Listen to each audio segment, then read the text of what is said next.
Okay, so here we are once again for another weekly live stream every Thursday, 11:30 Los Angeles time, 11:30 a.m., of course, in the morning, afternoon, whatever you want to call it. But here we are, and we'll wait for some people to get in here. Let's open up some comments. Just trying to finish my order here on Amazon.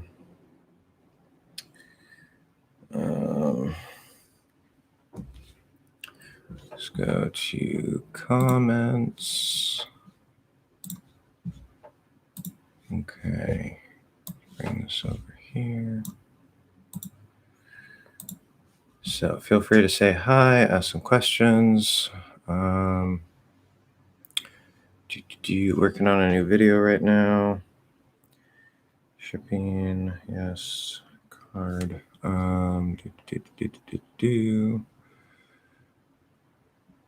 So we had a question from Steve about present perfect versus simple past.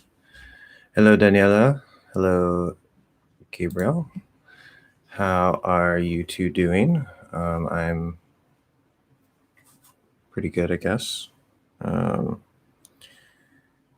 Life is life. Been a crazy time.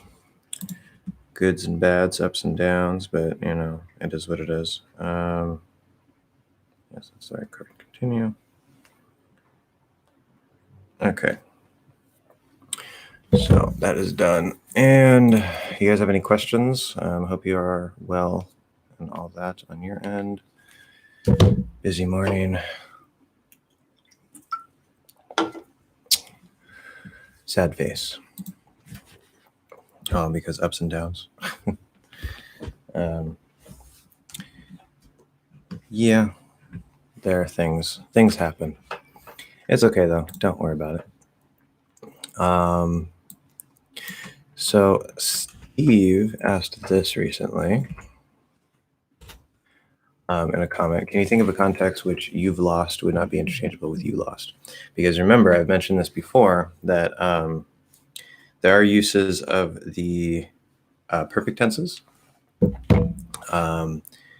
grammatically, but in American English, for the present perfect and the past perfect, even the future perfect to an extent, which we don't use a whole lot, the Americans like to generally use the simple past for the present perfect and past perfect when possible. So there are times when maybe for clarity, we have to use one or the other. Hello, Steve. Talking about the question you asked recently. Or where the present perfect would be a clearly different meaning than the simple past, but many times the difference between them is so small that it doesn't matter. And we could still use the present perfect if it applies, but we tend to like to use the simple past if it doesn't really matter. So for example, with you've lost and you lost, so in British English, right, if it's something that just happened, they would use the present perfect. That's one of the uses of the present perfect. Americans don't tend to use the present perfect for that situation. We do, but it's much more common to just use the simple past and say you lost, because it did just happen, yes, but now it's in the past, right? The decision is there's a winner, there's a loser, and now we're moving forward through time, and so you lost. But the question here was, can you think of a context which you've lost would not be interchangeable with you lost? And that would be, as I explained to Steve here, you can't use the present perfect if it's disconnected from the present. That's the whole purpose of the present perfect. There's an event in the past that's connected to the present, right? In some way. It doesn't have to be something that's happening necessarily. It could be an experience you have, like I've been to Japan, which is not true. Or if you say I went to Japan or I was in Japan, now that's something different from the present perfect, because now you're talking about the specific time in the past, not that experience that's connected to the present. We know the perfect tenses are a little confusing and whatever, but for this case, you've lost versus you lost, okay? If the person just now lost, both work, okay? They both work. It is grammatically correct to use the present perfect. But in American English, you can also use the simple past. It doesn't matter, okay? If it happened in the past and is not somehow connected with the present, like happening more than once, you've lost many times, right? So it's not connected to the present, then you cannot use the present perfect. They're not interchangeable anymore. It's only in the case where it's somehow still connected to the present.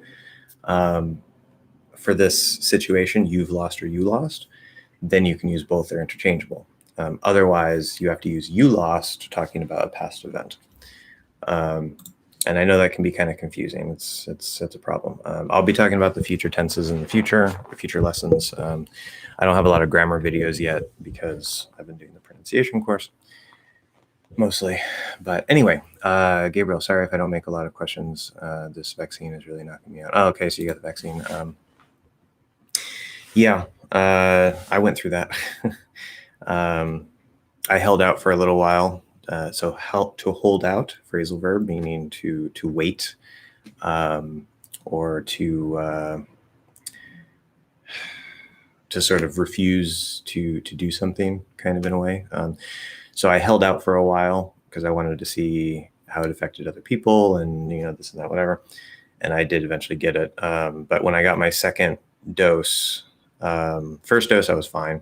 Second dose, the next day, I was dead. I had a fever. In Fahrenheit, it was 100.7 was the highest that I saw. In Celsius, I'm not sure what that is. It's like 30 something. Maybe like 36, 37. I'm not exactly sure. I don't know Celsius, but anyway, and body aches, headache, a little bit of a cough. But it was just one day. After that day, I was fine. I've had a lot of students that told me the same thing. Like they had like one day, maybe 2 days where they're just like dead and then they're normal. So yeah, sorry that you're going through that. On my second dose as well. On my first, I felt nothing. Yeah, exactly. So it is what it is. You'll get through it. It'll probably be gone. I don't know how long you've been feeling sick, if it's been just like, if it's today or if it's been a couple days, but it should go away pretty soon. Hello, Steve. Hello, Full Moon Dweller. Yes, welcome. Let me know if you guys have any questions. Can you teach me how to link with another vowel sound? I'm struggling with it. Okay, so this is one of those questions that from a native perspective, it's kind of like, what do you mean? It's like super easy. But yeah, I get it. Things can be difficult. Okay.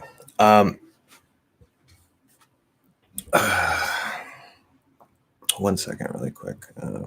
There's somebody texting me.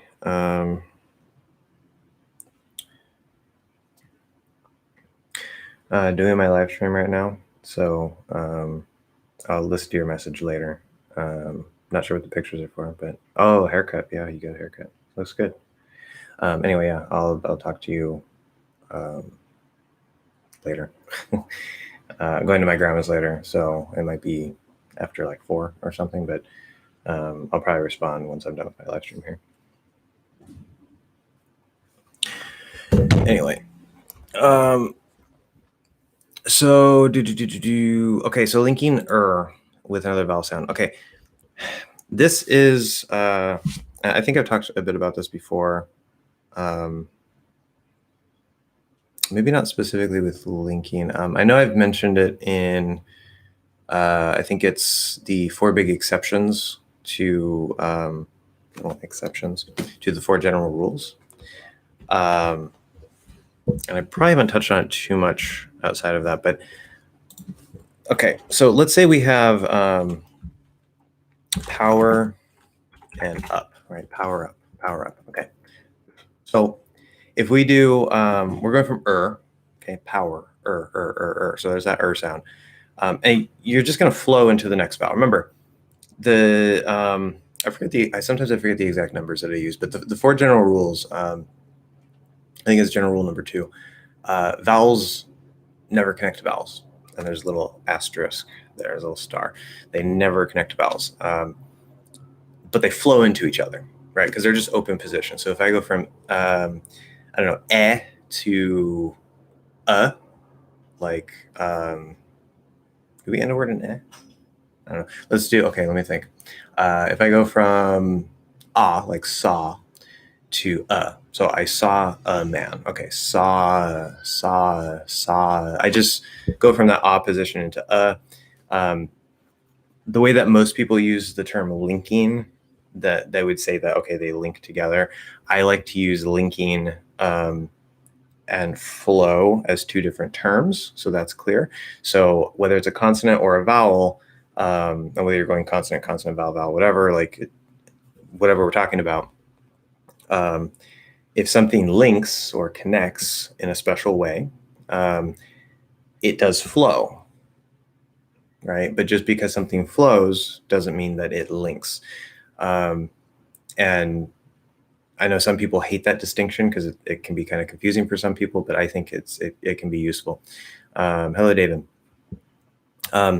So I'll come back in a second to that. I'm trying to answer a couple questions here. So if we go from saw to most teachers would probably say they link, but I would just say that they flow because nothing special is happening. We're just going you just shift the position from into and you hold the sound. You don't separate it. Saw, I saw a man, saw, okay? So when we go from to another vowel, they do flow, right? Or or uri, uro, right? If I say power, own, I don't know, two words, power and own, power own, or power on, ron. Okay, so they're going to flow. But one of the exceptions to the four general rules, which this is an exception because vowels don't connect, they don't link to vowels, they flow into each other. But one of the exceptions there is for R, and one of the other exceptions is for L. R and L can both not just flow, but also link, because R and L are consonants and vowels. Okay, so for the L, of course, we know we have the full L, the light L, which is the L consonant, as I call it, the full L consonant, and then the half L vowel, as I call it, right? It's in almost every way a vowel. It can work the same way, okay? Because you actually don't have to go into the L and link it as a consonant. You can just go from ul into, say, So if I say full up, I don't have to say full up. I can say full up, and use that half L, dark L vowel sound, okay? With it's even simpler, because the vowel, oops, wrong spell, the vowel and the consonant, okay, consonant, it's the same sound, okay? And it's not exactly the same in all dialects. It doesn't matter. You can pronounce them the same. The only difference, as I've said many times, is that the vowel is relatively shorter than the consonant. So we don't say run, we say run. And we don't say power, we say power. So relative to each other, it's not the syllable length or the vowel length, it's relative to each other, the vowel and the consonant. The vowel is slightly longer, okay? But you can do the exact same position, the exact same sound. Now, because of that, right, what's general rule number one? General rule number one is that consonants connect to vowels. Okay, that always happens. It's probably the single most common rule in the entire English language for linking. Consonants connect to vowels. And usually it'll sound like the consonant will connect over. Okay. However, there are what I call bridge sounds, and R is a bridge sound. So it doesn't necessarily sound like it completely breaks off of this word and connects to this word. Like if I say like it, right? The stop consonants do that really well. Like it. Now it's like the K is over at the next word. But there might be a bridge where the sounds like it's still attached to the previous word, power, but it simultaneously sounds like it's attached to the next word, because since the vowel and the consonant are the same, you get that vowel to vowel flow, but you also get at the same time the consonant to vowel link. Okay, this is what makes R special. So as long as you can do a good that's the first requirement, right? Or if it's an R-colored vowel like R or, right? So if I say are all of the people here, right? Are all. So you have to be able to hit that R and then go back into the R, whatever it is. So or an R-colored vowel, you hit that R, make sure you can do a good R sound, good position and everything. And then you just open into the next vowel position. Okay, that's all it is. You're just moving your tongue into the next vowel position. So here we're going from to but it's going to sound simultaneously at the same time. It's going to sound like power and it's going to sound like rup. Okay, power up, power up, power up. So it sounds like this, both of them at the same time. Now it's not a longer R, like it's not two R's put together and we hold it. It's just it's going to be a little longer than if it were just a consonant. If I just say rup, that would be a consonant. And it would be relatively shorter than the vowel. But because it is the vowel, we're not going to make it extra long. We're going to keep that sort of vowel length of the R and then just move into Okay, so it'll sound kind of like this. Power up, power up, power up, power up. Okay, that's all you're doing. So I know it can be a little confusing. It can be a little weird because the R itself is kind of difficult. But once you can hit that R sound really well, it's literally, it's just going from one position to another. Just like as I said, if you go from to you don't say sa, you say sa, sa, sa. You just go into that next position. Okay, that's all it is. So don't overcomplicate it. I hope that makes sense. I hope that helps. If you're still struggling, like maybe you get it conceptually, you're just having trouble with the mechanics, I mean, let me know the details of maybe your exact problem, and we can try to dive into that a little bit. But if it's the mechanics, as I said, make sure you can do an sound really well first, because if you can't do that, obviously you have a problem.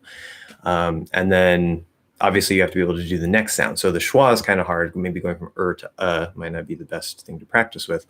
But if you go, say, to E, like power eat, I don't know, power eat. So you eat a lot in a short period. I don't know, like a power walk, power eat. So power eat, power eat, power eat.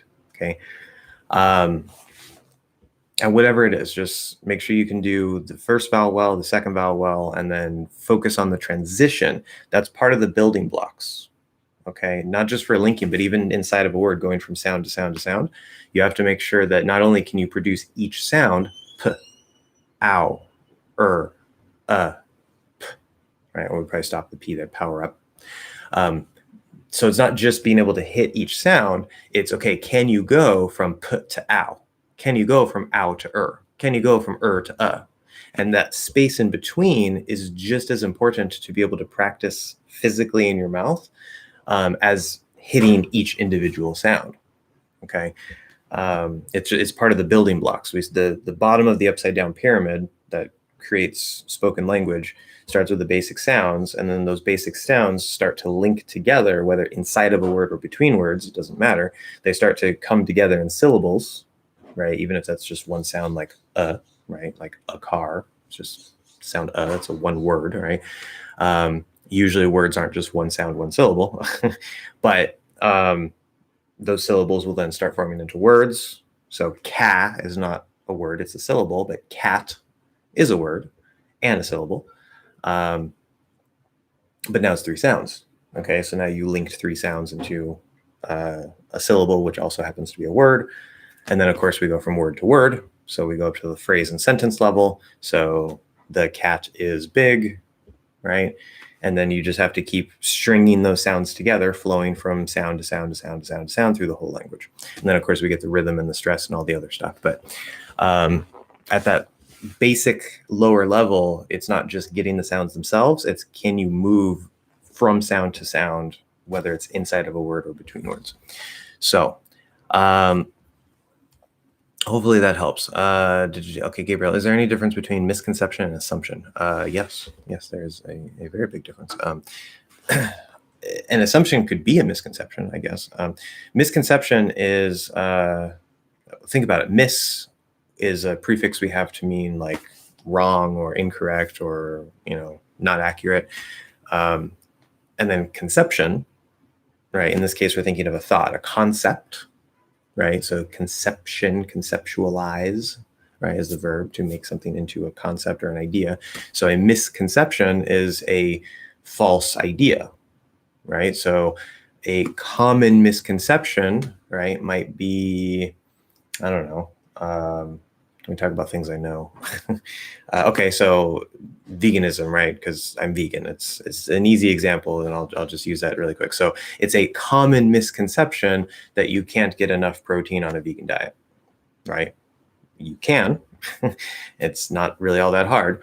But when people think like, oh, you're not eating meat, you're not drinking, cow's milk, whatever, it's like, that's where a lot of the protein is. So where do you get your protein? You can't get enough protein, blah, blah, blah, blah, blah. So it's a common incorrect idea or incorrect belief. So that would be a common misconception. An assumption is simply something that you are assuming, right? To assume is the verb. And your assumption might be wrong. So let's say I see you. Let's say you need glasses, but you wear contacts, right? And obviously I can't see your contacts, right? So I assume that you don't need glasses, right? Because I don't see you wearing glasses. That is a false assumption because you have contacts on. You have something that is helping you see better, right? So that's not necessarily a misconception, because a misconception is usually like a popular thought or belief that maybe a lot of people have. Okay. That would be a common misconception in particular, but it tends to be used more for that stuff. Where an assumption, you can assume anything, right? It could be some belief. It could just be based on something that you see. You're going to assume that this is true about that thing. Like, I think you don't need glasses.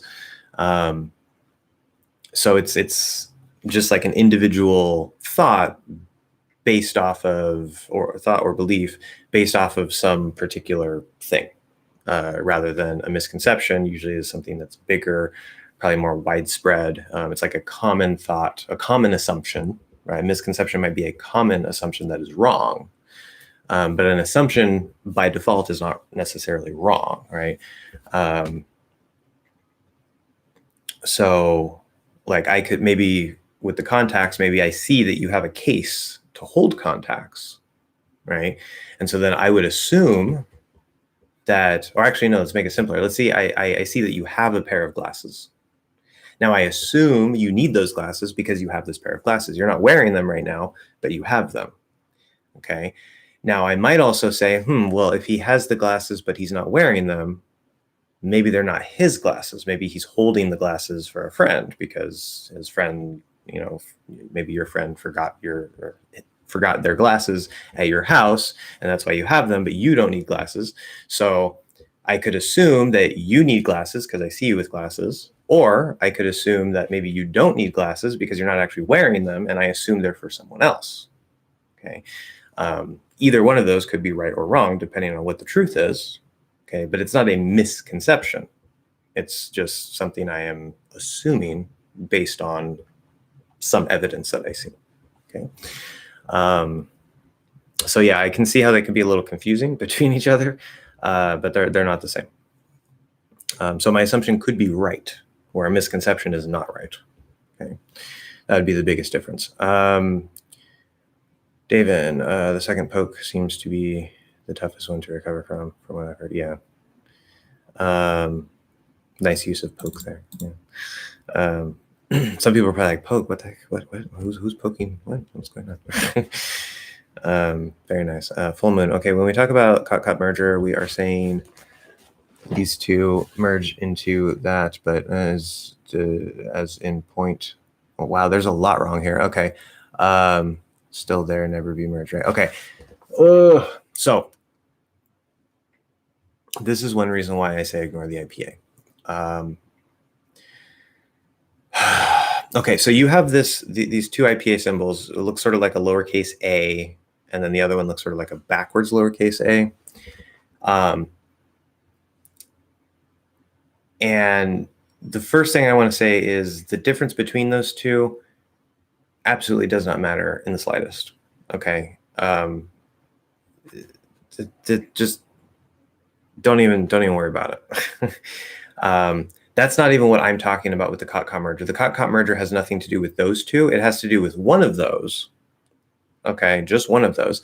And so the right, C-O-T, cot, or however you're supposed to do that, would be one of the lowercase a's. I think it's supposed to be the one that isn't backwards, but sometimes you'll see it with the backward symbol. Just ignore it. It's a mess. Okay, completely ignore those, the forward and the backward one. But the aw, C-A-U-G-H-T, is that backward C symbol. Okay.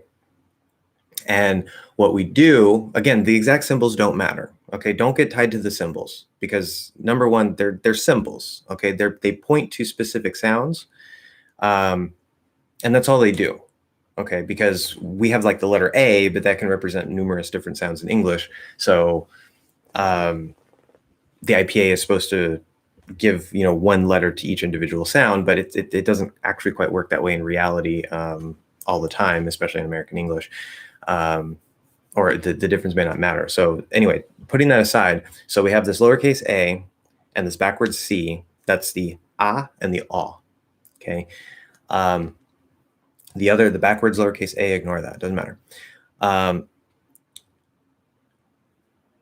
Then the merger would be where the ah and the aw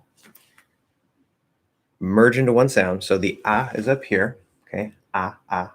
The aw is back here, and the lips kind of come out a bit. Aw. Okay. And what happens is this will move back to here. This will move down to here. Now they're in the same position. It's just one sound. And the symbol that is usually used is that lowercase a. That's the symbol that is kept. So the backward C goes away. Okay. And also the lips go away. And so that's the merger where there's no lips. The sound is just back here instead of here and here. It's just here. Ah, ah, ah. One sound, super easy. Okay. It doesn't matter what symbol they use. I mean, you could use a little squiggly line for the symbol. It wouldn't matter. It just points to a sound. Okay. Don't worry about the specific symbols. It's going to cause more problems than not. Now, this next thing I have to mention is point. Oh, I see why you're mentioning that. Yeah, because that's the standard way that it's taught. Okay, the oi diphthong is usually taught as this backward C, aw, okay, leading into I.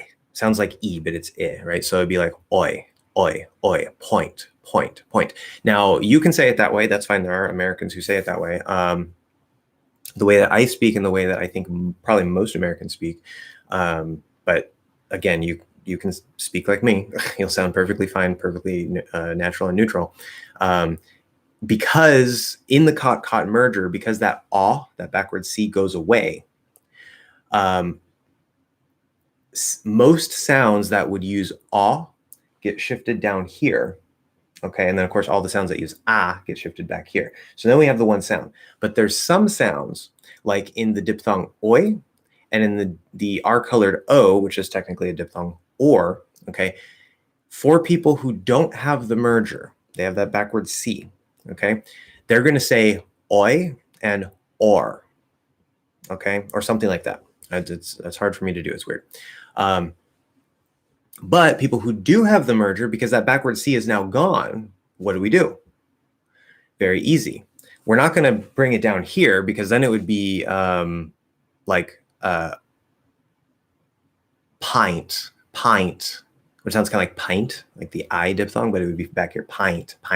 Or we would say, instead of or, right, we would say R, which I guess it would turn into R, basically.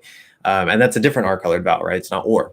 So what happens for oi and or, if you have the merger, is that it'll shift up to O. And the start of O will then become the start of oi and the start of or. So we have O, oi, or. And the exact position might shift a little tiny bit. It doesn't matter. But the point is that we're not using aw as the starting point anymore. We're using before the lips come around. That starting point somewhere around there in the back. So it shifts up a little bit to the start of O.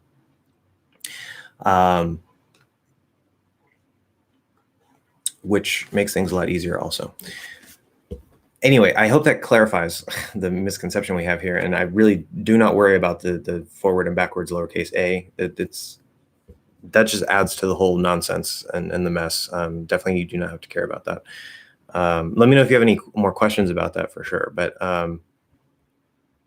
hopefully that's clear.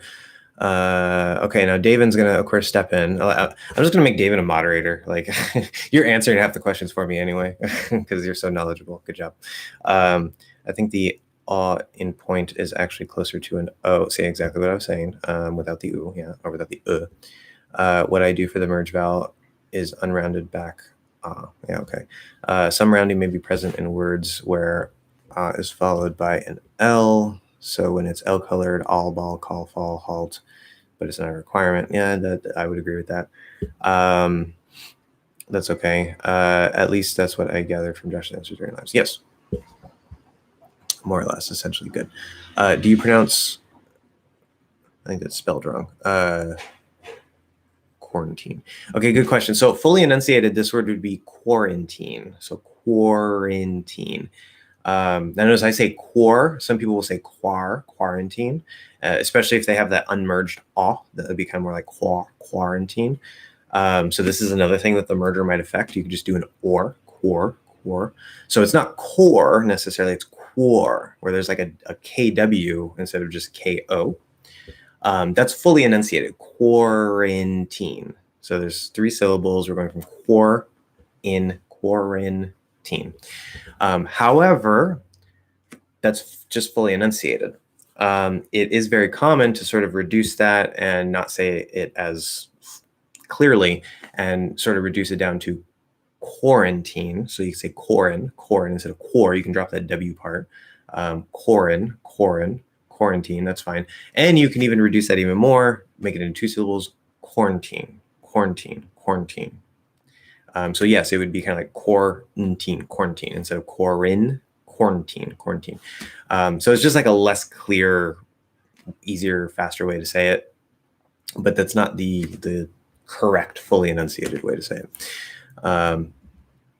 Shitaba, hello. Please demonstrate flap T. Okay.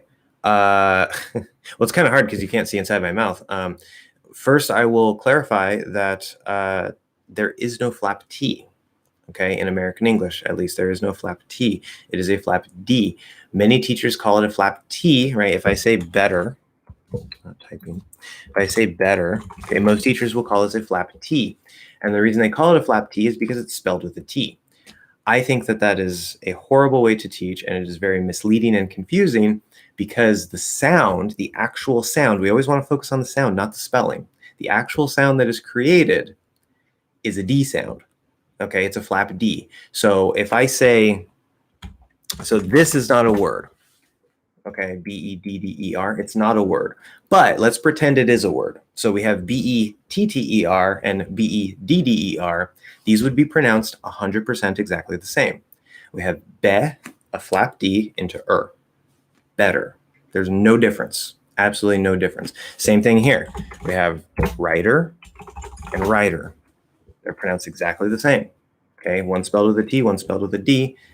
They're spelled the same. Now, because the sound that's produced is a D sound, it's voiced.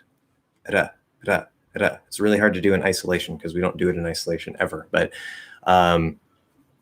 because that sound is a flapping D, it's a voiced sound, the flap T technically does not exist. And I don't want you to use that term because it is not accurate. It is misleading. It just causes confusion. Okay. It doesn't matter what the spelling is. It is a flap D. Now, how do we make that? I have a lesson for that, talking about, I think it's the 4 D sounds in American English, which talks also about the flap D.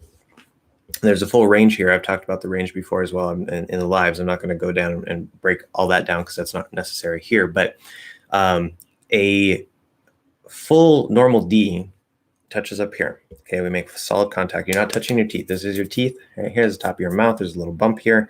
Then this is the part of your mouth that goes up and back, right? So that would be that ridge in the middle that starts going up. Okay, now you're going to place your tongue for a normal D, D, okay, here. Not touching the teeth, not back here. You don't want to say duh, duh, duh. You're going to sound Indian, okay? As part of an Indian accent. Right? Do you like it? Do, because Indians tend to kind of keep their D's back here. Or they do something weird that creates a sound like that, which is fine, you know, in itself. But if you want to sound American, you can't do that. So it has to be sort of here on that bump. Okay, it could be a little farther forward, a little farther back. It doesn't matter, but we want nice solid contact. Not straight up, not D, okay? Not super flat where D, D, D. Okay, that's going to sound like a flat D, which will sound sort of like the replacement for the TH. It's a different topic. So you want a little bit of flatness, solid contact, and then push out. D, D, D. Okay. The same thing for the T, right? T is exactly the same, except T is voiceless. T, T, T. So it needs to be crisp. For the D, it won't sound crisp because there's the voice, but it should sound nice and solid, nice and clear. D, D, not D, D, D, D, not D, D, D, okay? D, D. Now, for the flap, okay? The flap is going to be around that same area, and there's a couple different things we can do with the flap. This makes it a little stupid and complicated, but it's part of the reason why it's difficult for English learners to get, because it's not necessarily just one position all the time, okay? By default, the normal place to flap the D would be about the same place, okay? So you're more or less on that bump, and you're, instead of making solid contact, building up the air and pushing out, D. What you're gonna do is you're just gonna let your tongue come up, you're gonna hit, and immediately release. There's no buildup of air, okay? So if I say better, okay? After it is part of the problem. Let's do, if I say what is, okay, because that T in American English will turn into a flap D and connect. What is, what is, what is, what is, what is, what is, what is. You can't really say it on my mouth, but I'm just doing this. What is, what is, what is. So I'm going from what is into what is, what is, what is, okay? Some languages have a tapped R or a trilled R, which is like whether a single tap, r, or multiple, right, r, okay? English definitely does not do r. We don't have a multiple tap R. But languages that use a single tap R, like Spanish, they say pero, pero, pero, okay? It's very close, very, very similar. So if your language has an R that sort of just does a single tap like that, that's a good place to start. It may not sound perfect as a flat D in English, but it's probably going to be really, really close, and you can use it as a starting point to then maybe make some changes. Now, depending on what you're going to after the flap D, the exact position and the exact way that we move the tongue might change a little bit. The same idea is the same. We're just trying to tap and then go into the next sound. Let's say we're doing better or any after the flap D. This is a hard combination. You need, instead of going like tap and then whatever, we're actually going to sort of bring the tongue up. We're going to tap and we're going to pull because is next, and it's going to be back farther. Now, because of this, what you can even do, instead of making a full tap here, you can sort of bring that position back to where there's that part that starts to go up here. And you can tap it there, and you can actually get it to where just the sides of the tip, so not those brush very lightly against okay, that part that starts going up here. And the tip itself actually doesn't have to touch. Okay, that's a little trick we have to be able to move faster into that But if you have no contact at all, like your tongue isn't touching at all, then it's not a flap D. So you're gonna be like better, better, better. That's not it. Okay, so you need at least a little bit of contact with the sides, but the tip itself doesn't necessarily have to touch, and you just sort of tap and pull. Better, better, better. So just like better, better, better. It doesn't sound as solid as what is, better, better, better. And that's because I'm not actually touching the tip usually. I'm just tapping and pulling. But it sounds basically the same, just not quite as clear. Now, if you're going from, the other problem is the opposite way, where you're going to E. So if you say, I don't know, Patty, right? That's the name, Patty. Now you got to tap and go into E, which is like right here. So the way we do that, patty, patty, instead of going here and then releasing to the next sound, or going here, tapping and pulling this way, you actually need to sort of bring it up and slide it this way, which is a little bit weird. Patty. So I'm still going like this. I'm not trying to use my tongue like this. I'm still using my tongue this way, but I'm sort of doing patty, and I'm sort of like pushing it as I tap it. So instead of tap and pull, we tap and push. Okay, and to get into that E. You probably have to do a little bit of that if the next sound is I also, like what is, what is, what is, what is. I'm feeling a little bit of pushing there also because I is also up here, I. But for anything that's lower, you kind of just tap and drop down into whatever that sound is. If it's like O,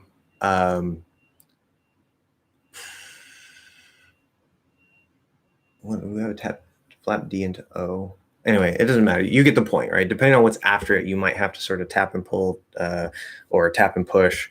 So it's a little variable, but it's always going to hit more or less around that same spot. You're never going to touch the teeth. Okay, so if you're touching your teeth for any kind of D in English, it's not going to work. The only time that will work is if you're doing the dental T or D as a replacement for the TH sound, which is a different topic. It's not actually a T or D in English. We interpret it as a TH. So I hope that helps. Thank you for your reply. Do you mean? Okay. What's with natives saying the words what, was, could, would, should, that, and want with an I sound after the vowel?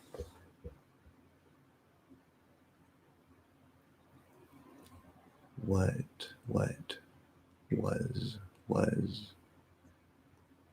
could. I'm not sure what you mean. That.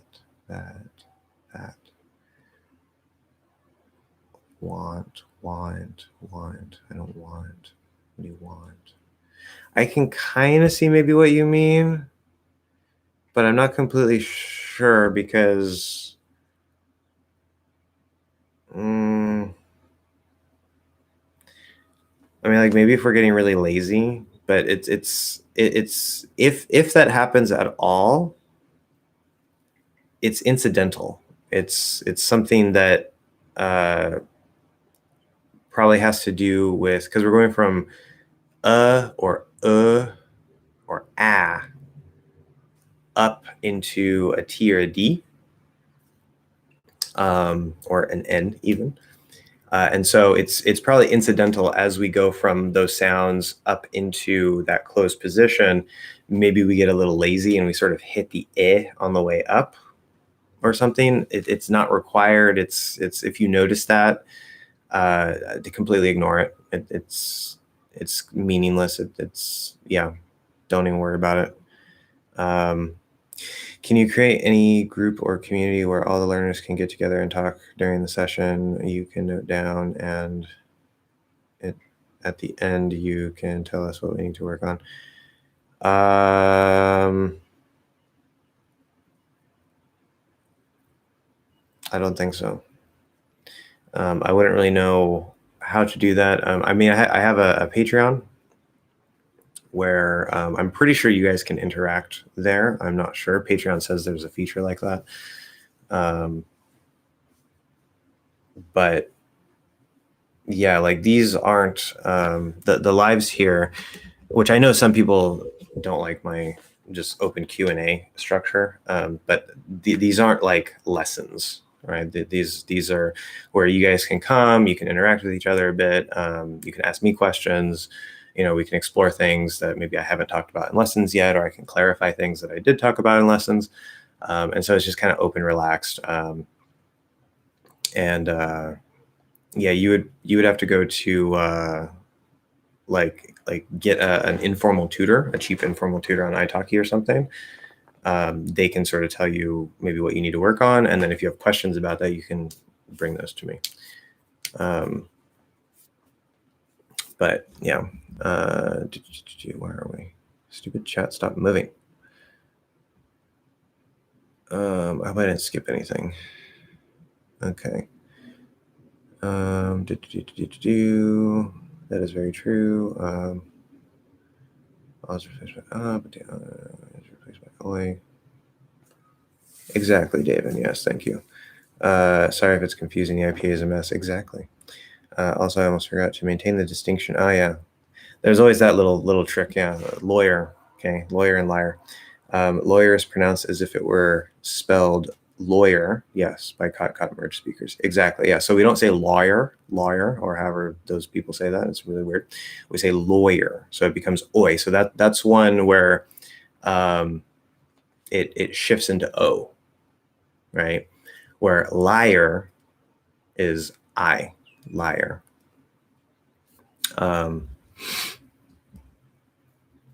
Anyway, I got the R thing. I was overcomplicating it. Actually was doing the right thing. Okay, good. Perfect.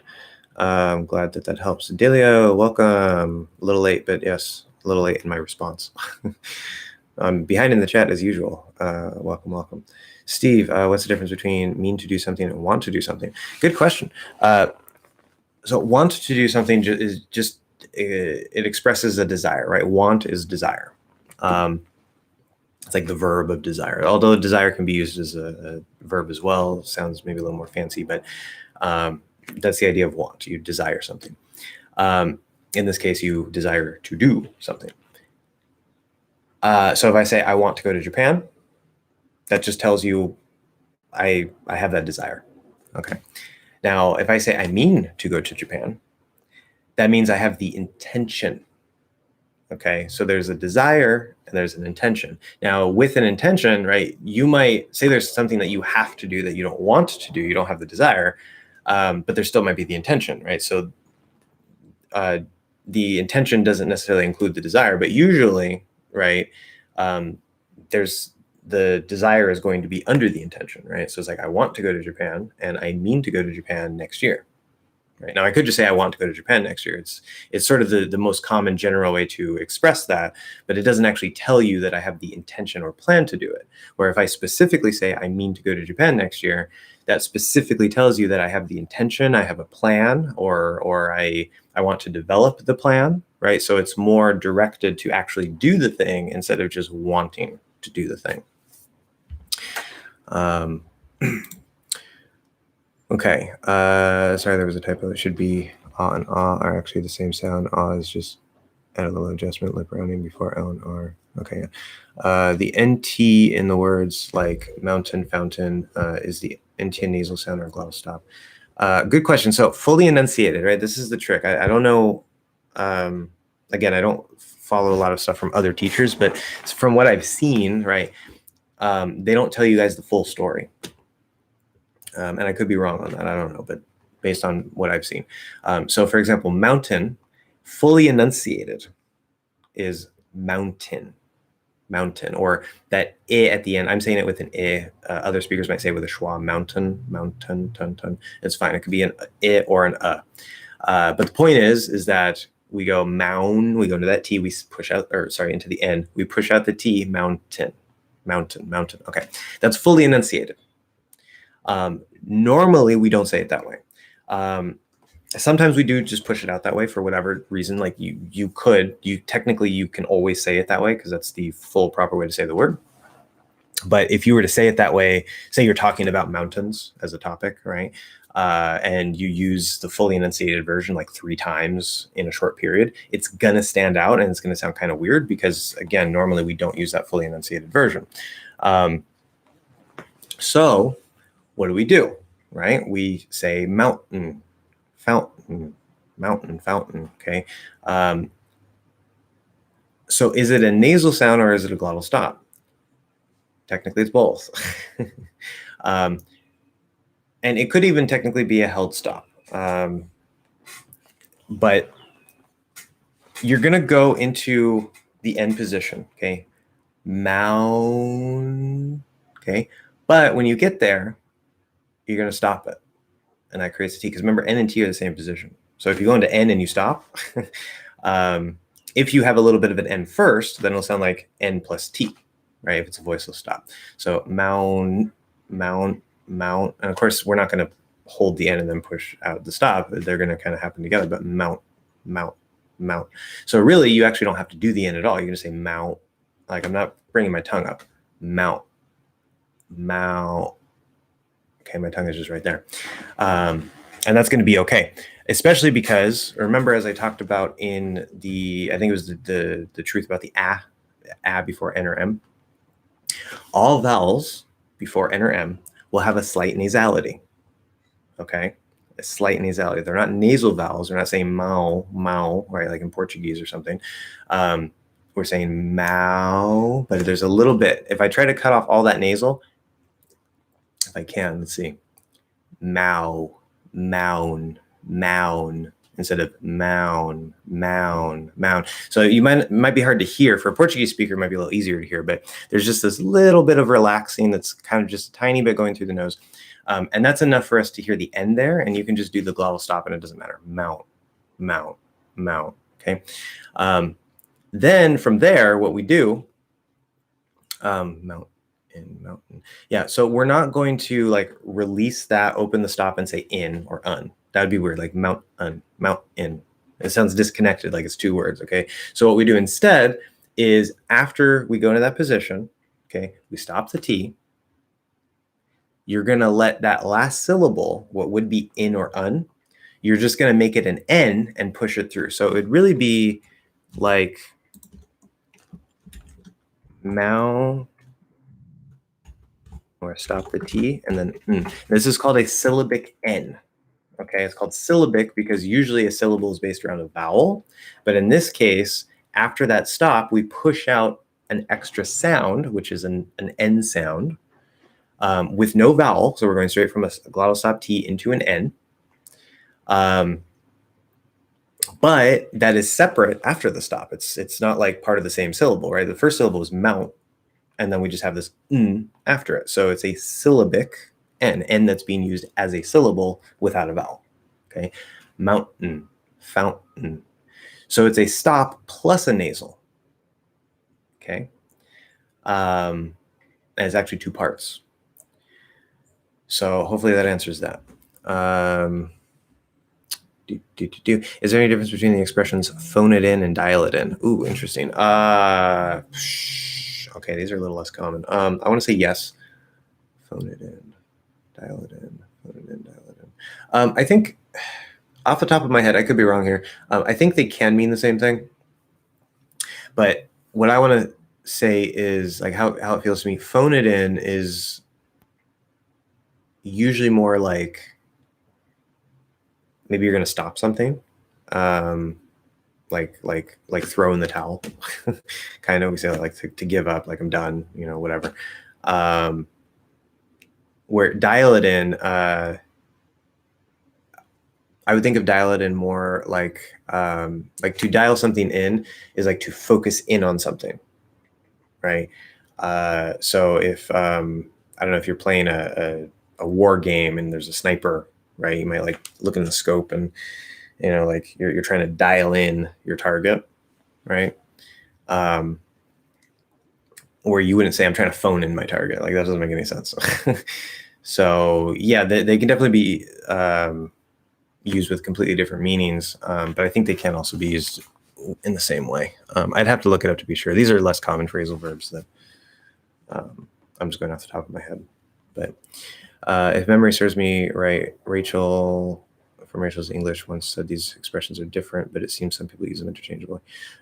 Yeah, the thing about phrasal verbs, especially, I mean, phone and dial, obviously these are related terms. But the thing about phrasal verbs, especially if they do have related terms, sometimes they might have a meaning that is shared and can be interchangeable. Or they might have subtle differences between them that they actually aren't the same. And so for a non-native, it might seem to you like, wow, this is pretty much the same. Like, I don't see any difference. And yet there's this subtle little difference that is intended that a native means to express by using one or the other that you're just not familiar with. So that can happen as well. But even if they share a meaning, remember, a phrasal verb can have multiple meanings. And so it could be that like one phrasal verb just has one specific meaning. Another phrasal verb that is similar or completely different with the words that it uses, like dial instead of phone. it could also mean that thing, but in addition, it could mean something else. So there's all kinds of weird things like that, where sometimes they can mean the same, sometimes they seem the same, but they're not. Sometimes both of them might have more than one meaning. Sometimes one of them only has that one meaning. And so it depends on the exact phrasal verb and what we're talking about. Phrasal verbs are a mess, as we know. Sergio. I'm not sure how to say that last name. Based on the last name, I want to say like you are maybe Ukrainian or Russian or something. Because I think that's also a name from that area. I'm familiar with Sergio as like a sort of like a Spanish name, like Sergio. But I know it's used elsewhere as well. So anyway, yes. Hi, welcome. Sorry if I don't say your name correctly. But do you think the always and always pronunciation for always is a byproduct of the cot merged folks compensating for their lack of unmerged aw, similarly to lawyer and becoming lawyer? I said lawyer becoming lawyer.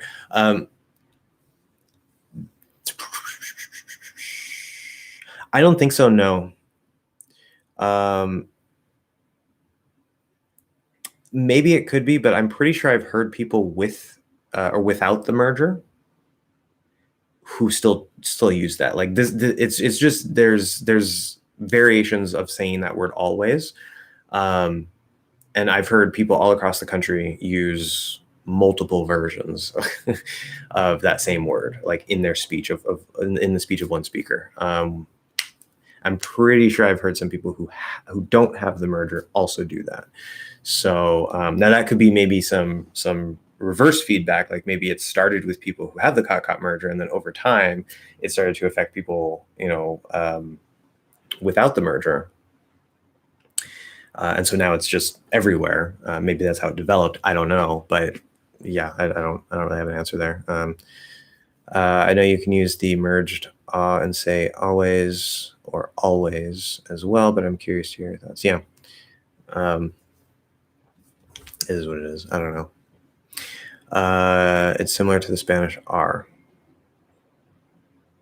I don't know what that's in reference to. Maybe I was talking about the flap D. Or something. Anyway. Yeah, sorry, Sergio. Like, I'm always behind in the chat. So if anytime somebody leaves like a comment that is related to something that is currently being discussed, but there's no context to it, when I get to it, I'm going to be like, I don't know what this is about. But that's okay.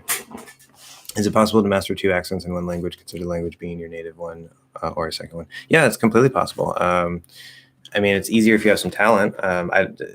Again, everybody's different. I do think that for the average person, whether it's an accent in your own language or an accent in a foreign language, I do think that most people, like the average person, can definitely do that. Not everybody can do everything. Even I will admit that. But things like age, things like, I mean, obviously the younger you do something, the more of an advantage you have, but like age usually isn't an excuse. Talent definitely isn't an excuse. Talent just makes things easier. So a lot of people might have to work harder than others. That's definitely true, but yeah, I think it's possible for the average person. Let's see. Is there any rule? Oh, so this is some name I can't read. Welcome to the chat. Is there any rule or the list in non-merged version of General American in which words to pronounce? So I assume by AH and AW you mean and aw, which is how some teachers do it. When I use AH, I use that to refer to a, as in cat, and then the AW is just the merged ah, which makes things easier. So I'm pretty sure here, since you're talking about non-merged version, you're actually referring to those the unmerged caught. So is there any rule or a list in the non-merged version which words pronounce? There could be. I don't know. There probably is somewhere. But it's really a big mess. Like if I were learning English, this is one of the things that I would hate the most, especially in American English. I would just hate it. And if somebody like me came along and said, hey, by the way, you don't have to do that. You can just, regardless of the spelling, you can just use one sound, right? And then you don't have to memorize like, okay, usually words spelled like this are going to be pronounced with aw, but this is an exception. It's like, no, that all just becomes one thing, right? And I would just be like, thank you. Yes, I'm going to speak that way, especially because it does still sound neutral.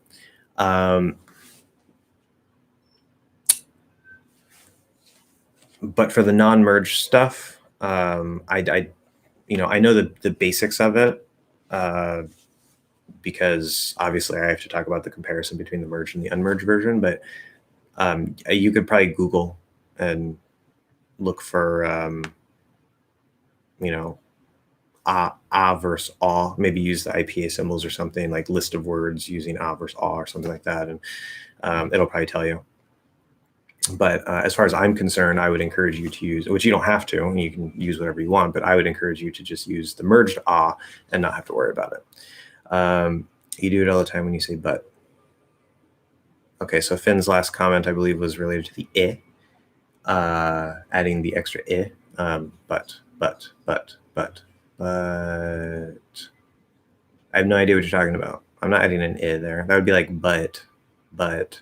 Now, if I'm exaggerating the word, sort of drawing it out, usually for a special effect, I might say but, okay? And I wouldn't even say that's an because that would be like but,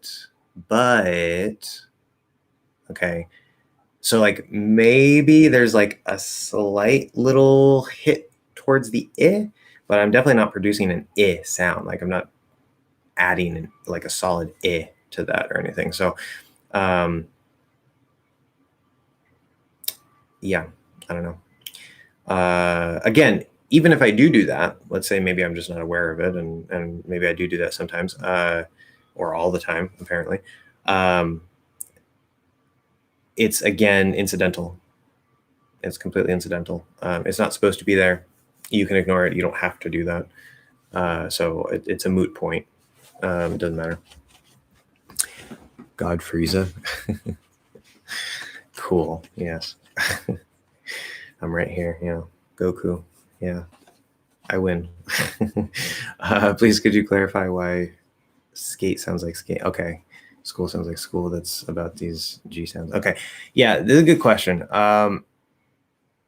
So S, there's a couple sounds, but S has an interesting effect on the stop sounds, the voiceless stop sounds.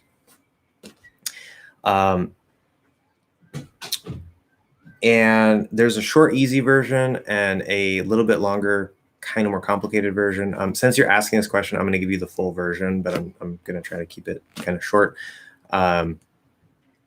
So this also applies to ST, not at the end of a word, but at like the start of a word. So like star, for example, or SP. So if we say like spin, okay. Now what you'll hear is it seems like if we do say star, that T is a D. If we say skate, it sounds like the K is the K is a G. And if we say spin, it sounds kind of like that P is a B, right? What's really happening, so the first point, what's really happening is it's not that it's changing.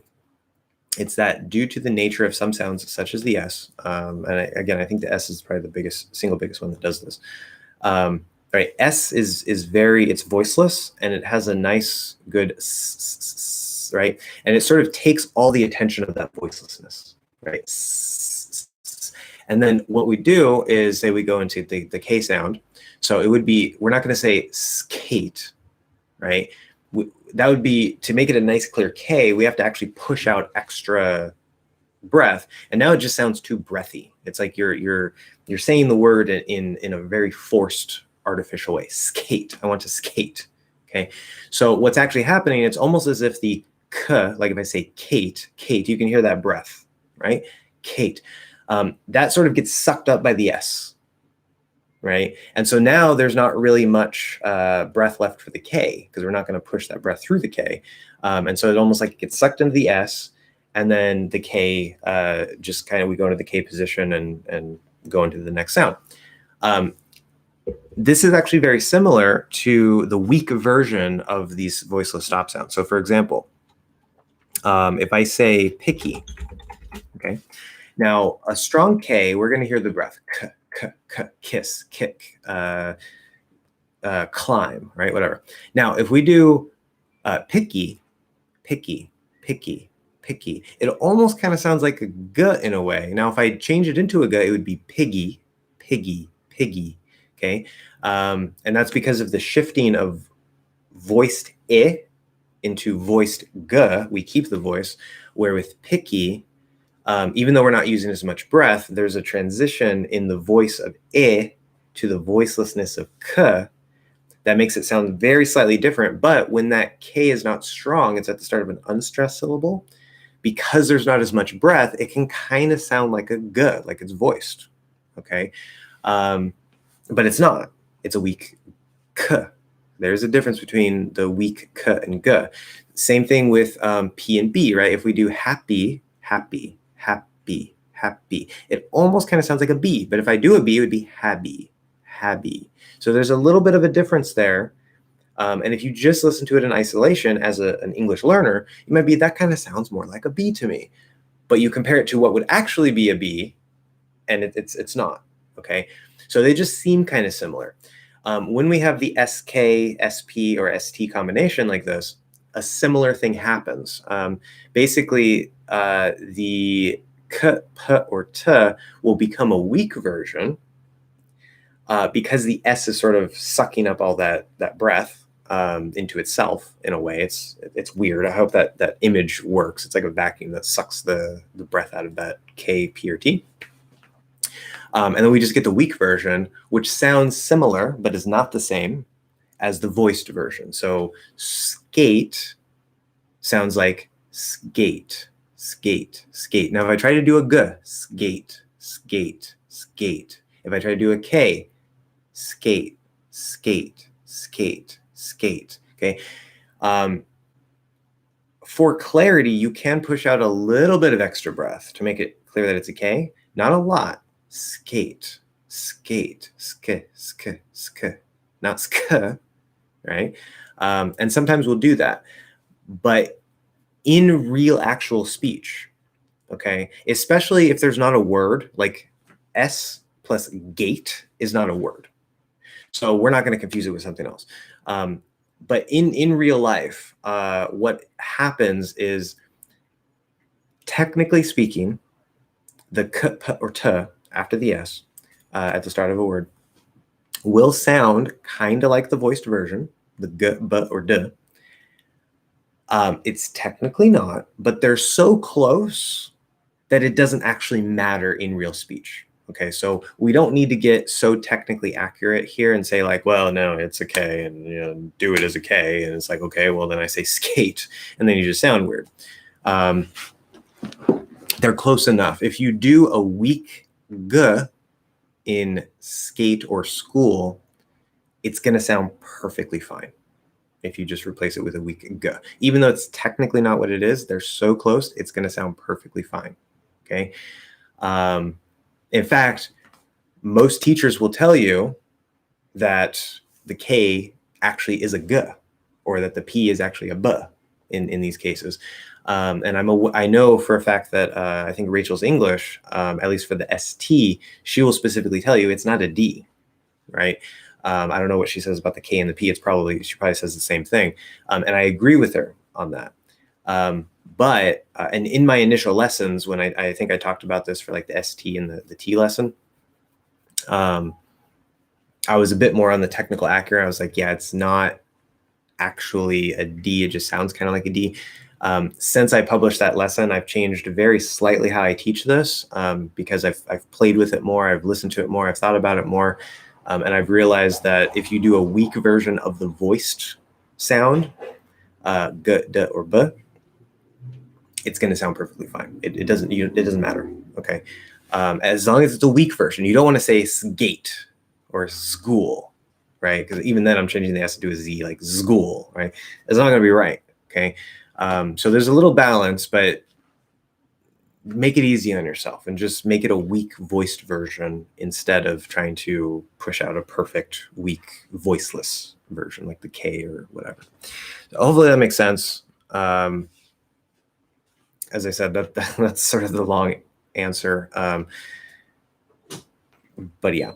Okay, this person again that I don't know how to read your name. I want to call you A because it looks like your name starts with an A, but maybe in Cyrillic, it's not actually an A. So I'm gonna call you A. The letter O, when all. Okay. I don't want to answer this. It's the wrong question. I'm going to give you 2 points here. First, I want to clarify something that I feel is always very important to clarify and to mention. And then I'm going to give you something that's going to help you with this. But it's a mess. Okay, the first thing I want to clarify, always focus on the sound, not the spelling. Focus on the sound, not the spelling. Focus on the sound, not the spelling. I've said that many times on this channel. I will say it many more times on this channel. Focus on the sound, not the spelling. English is not spelled phonetically, as we know. In fact, pretty much any vowel almost can represent almost any other, or like almost any vowel letter can represent almost any vowel sound. It's that crazy. Especially the schwa. Like the schwa could be represented by any vowel letter, the letter A, E, I, O, or U. Now it's more common to see it written maybe with the letter U, or sorry, the letter U. See, I'm mixing the sounds. The letter U, or whatever, especially if it's a reduction, maybe the letter E, like at the start of a word and an unstressed syllable. But trying to memorize all the spelling rules and like, oh, okay, so when I see the letter O in this particular case, or this, that, there's always going to be exceptions. There's going to be lots of exceptions. It's pointless, because even if you could memorize all of those words that use this sound and that sound, and this is an exception and that's an exception, and you memorize all of that and you perfect it, and I give you a test and you get 100%, okay, it's not actually the biggest mistake that people make when learning a skill, whatever skill it is mistaking knowledge for skill. Knowledge is very important, okay? I like using grammar as an example because you can, even as an adult, you can absorb of the grammar. I don't think it's the best, fastest, most efficient way, but like a child, it's not exactly like a child, but you can, with lots and lots of input over time, you can absorb the grammar of a language, okay? You don't actually have to study and memorize the grammar rules. I do think some conscious knowledge, some conscious study, especially of the right things at the right time, can help you learn faster, more easily, okay? But at the end of the day, like, think about your native language. Like, maybe you were taught in school about the grammar rules, but you were speaking the language perfectly fine as, a 6-year-old without knowing the rules, okay? So number one, the rules aren't required to know. They can make things easier. But number two, even if you memorized all the rules and all the exceptions, in English there are many, it's part of the problem. Even if you memorized all of them, it does not translate into skill, okay? Because you're going to be sitting there, you're going to be talking, you're going to have this conversation, and then you're going to be thinking, oh yeah, okay, this word is spelled with an O, right? But was it ah? Okay, oh yeah, that's right. Okay, it was one of the ah. It was the aw sound. Okay, in this case, it's gonna slow you down. It makes it very impractical to try to say anything. It doesn't matter. You want to focus on the sounds. Okay, train your ear. Learn words by sound, not by spelling. Okay, sound is always first. Now, that out of the way, for this particular thing, the one thing I will tell you about the letter O, if you see, this is a big general rule. There are exceptions, but this is a big rule that you can generally rely on for the letter O. If the letter O is by itself, meaning it's not like OA or OU, there's no silent E or anything like that, whether directly after the O or after the next letter or something, there's no silent E anywhere. Just the letter O in that word. More often than not, it will be pronounced ah. Okay. Now, for me, that means the merger. If you're trying to learn the unmerged ah and ah, number one, I don't really have any idea. But number two, I know that, I know, for example, I'm pretty sure hot, for example, is supposed to be ah. And I think the AW spelling is usually for the aw. But there are probably exceptions to that, okay? Where, again, this is one reason why I teach you the merger, because you will still sound natural, you will still sound neutral. There's absolutely no reason to learn the two unmerged sounds. There's absolutely no reason, unless you like that particular sound, that particular accent, then you have a reason to learn. Otherwise, you're not going to sound more natural. You're not going to sound more neutral. You're not going to sound special in any way. You're just making things harder for yourself because you want a particular sound, which is fine if you want to do that. But with the merger, the O by itself, the letter O by itself, will usually more often than not be ah, the merged ah. Okay. If you see O with some other letter, some other silent letter, like OA, oat, or OU. Well, say OU could also be ow. Again, always focus on the sound, not the spelling. But if you see, let's see here. Would OU actually be? No, I think OU actually might be more commonly ow. Hold on.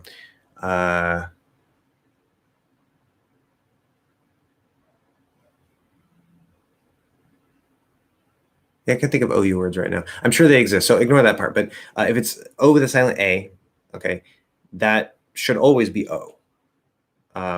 So what English does, for whatever reason, whatever historical reasons, if you have the letter O and a silent vowel with it in the same word, whether it's like a silent A, or if you see like God,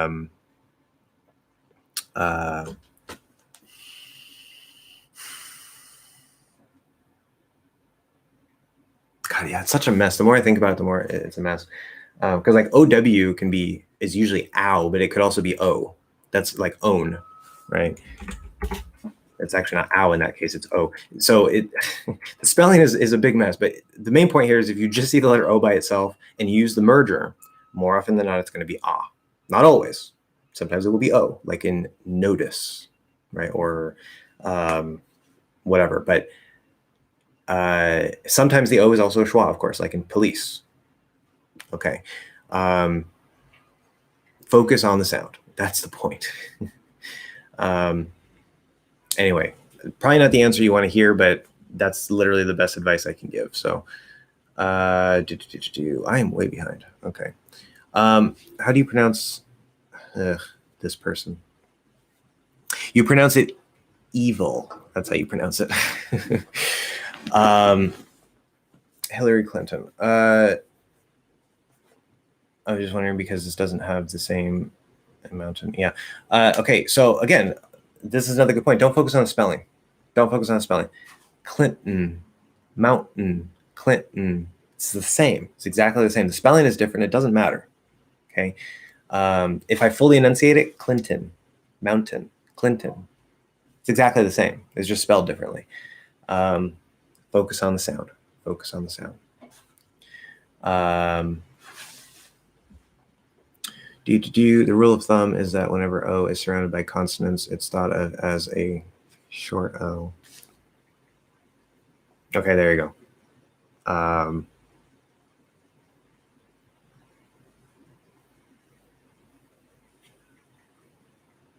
Wait, what was I saying earlier? I was saying if there's nothing, it's going to be.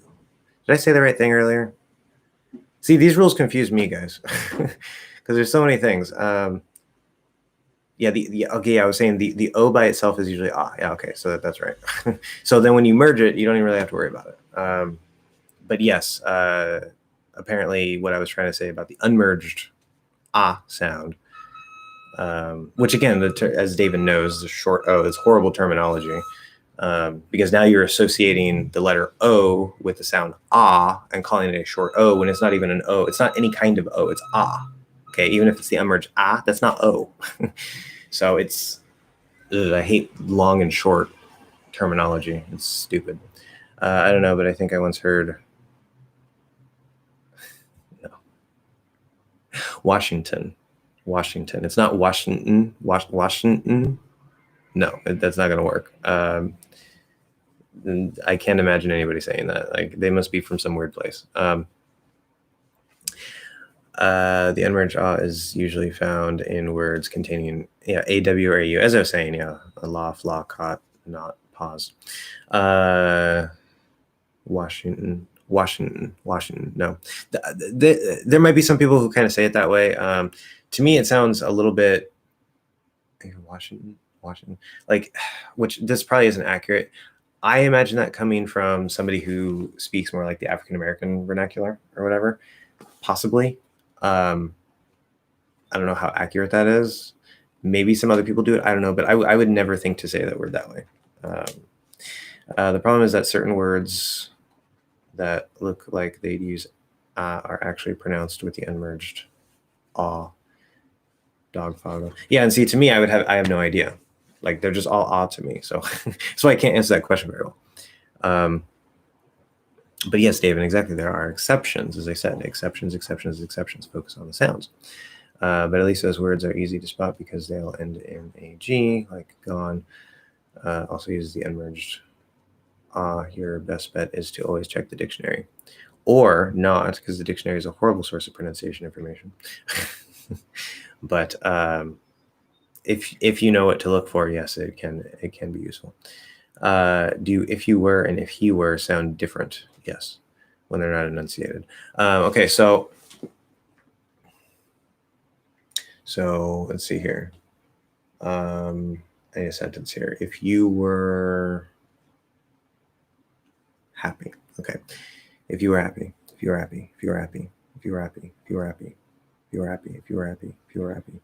I see why you ask that. No.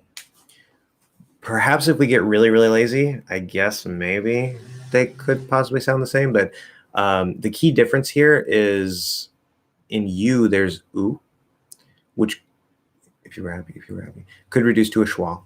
That is true. And we can really minimize that Y sound. So it could be like, if you were, and then we have that W after, and that kind of makes the Y a little harder to hear. If you were. Now, if I'm saying he, of course, we're probably going to drop the H, say if he. But because that vowel, it's not oo, it's not okay.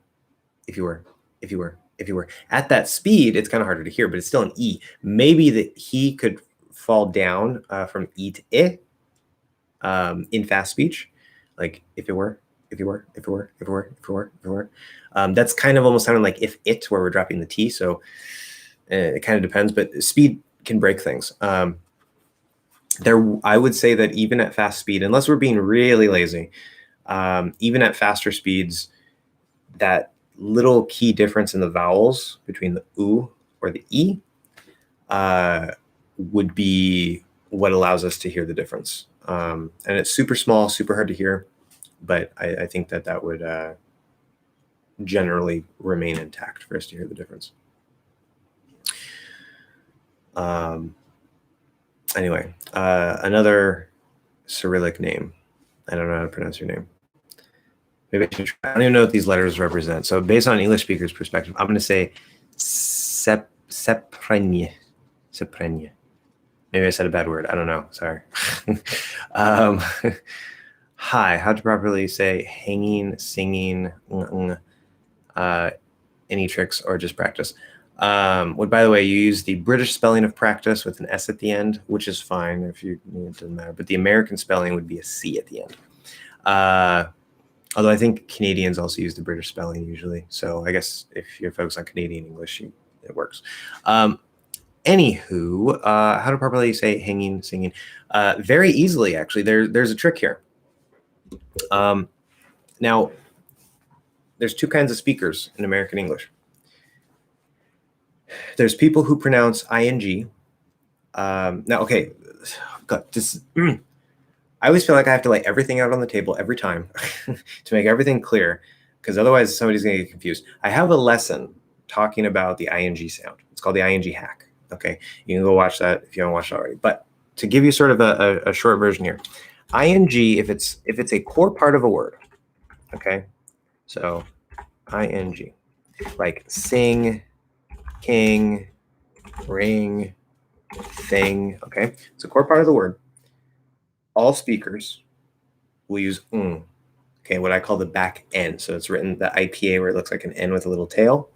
I call it the back N because it's basically an N sound. It's just you using the back of your tongue instead. Okay. So we say sing, ring, king, thing, whatever. Now, some speakers, for the vowel, will use I. Okay, that's the way that most teachers teach you, because they teach you the semi-fake idealized pronunciation, where I'm teaching you a very real, still neutral sounding pronunciation that's easier. But in that semi-fake pronunciation, and also, just some speakers naturally from other parts of the country, they will use I and they'll say ing, sing, thing, king, ring, okay? What many Western Americans do, including myself, we make this a little easier. Okay, so we still use but instead of we use e. Okay, and yes, it's possible to get kind of lazy and drop down, especially in faster speech. So you will sometimes still hear me use occasionally. But if you listen carefully, I usually say sing, sing, okay, sing, ring, king, thing. Okay, now that's the first part. If it's a core part of the word, you have the choice to use e or I. It does not matter. You will still sound natural. You will still sound neutral. Nobody's really going to notice. Okay, but you have to use okay. Now, if it's the added ing, and that doesn't have to be in a case like singing. It could be, say, walking. Okay, if it's the added ing, then some speakers, the speakers who use I plus for like sing, they will usually keep that same thing. Okay, so they'll say walking. So it's walk plus I plus walking. Okay. And as far as consistency goes, it is easier in that aspect for how these other speakers speak. But the way that I would say this is, instead of I, I'm going to use E, just like I do if ing is the core part of the word. So you can still use E, which makes it easier. But when it is an added ing, instead of doing in the back, Western American speakers, and I can't speak for everybody, but the way I speak as a Western American speaker and the way that most Western American speakers would probably speak, is that instead of using we're going to use the front end. So instead of walking, which to me is very uncomfortable and awkward, I say walking, walking. So it's going to sound like this. Okay. Now, your question is, how do you go from to Well, you can make it hard on yourself. You can use the semi-fake idealized accent, or the way that some other people speak. Keep it as an ing, and you can say, now for hanging, right, that can make it a little bit easier because you don't have ing and ing, but you're still going from to right? So that would be in not the way I speak, the neutral way, which is many neutral accents in American English, but the semi-fake idealized neutral way would be well, actually, they would also use instead of a. I changed before ng. Speakers like me change into a. But these other speakers, this is going to be so weird. They would say like hanging, hanging, hanging, or something like that, which to me sounds kind of British. It's very difficult to do. But I would say hang, okay, and then een, hanging, hanging. Now instead of having to repeat you can actually go to hanging. So much easier. Hanging, hanging. Now for singing, this again, okay, so I, instead of using sing, I use sing. So I'm doing e plus and then that added ing, I'm going to use e again, but now I'm going to come up to n. So now it's easier as well. Instead of singing, singing, that's hard to do, even for me. Very hard to do. Sounds kind of British to me. You can do c, e, singing, singing, singing. So much easier. Make your life easier. You'll still sound neutral. You'll still sound natural. Perfectly fine. That would be the trick that I give you. Just do it that way. But yes, it will require some practice because it can be kind of a difficult combination, but that should make it easier for you. When you say gimme, do you pronounce it with e or I? Which part? So the first is ge, so it's I, like it, and then the me at the end is e. So technically both. Gimme, gimme. It's not gimme or gimme or gimme. It's gimme because it's give, which uses I, and then me, which uses e. We keep those vowels. We just drop the v. Gimme. Gimme, gimme, gimme. Do you was referring to the flap D. Oh, I see. Yeah, okay. I'm so far behind. I remember the comment though. I do think the Spanish R is basically the same sound as flap D in English, pero, although the R in pero is too strong. Well, it's not just too strong. It's trilled, which doesn't exist. So yeah, it wouldn't match English at all. Yeah, so I do think they are slightly different, but they're pretty much the same. Delio, home in on something versus hone in on something. Yeah. Which one's more common? By the way, some dictionaries say that hone in on was a mistake that slowly became prevalent and is still frowned upon by careful speakers or writers. If anything, I would say the opposite. I would say home in on would be the one that should be frowned upon. Because hone is a verb, right? Like to hone your skills, which means to develop, and not just develop, but also like to make your skills sharper, right? I'm pretty sure you can also use hone. This is a little bit of an older use, but like if you have a sword and you're trying to sharpen your sword, you can hone your sword, right?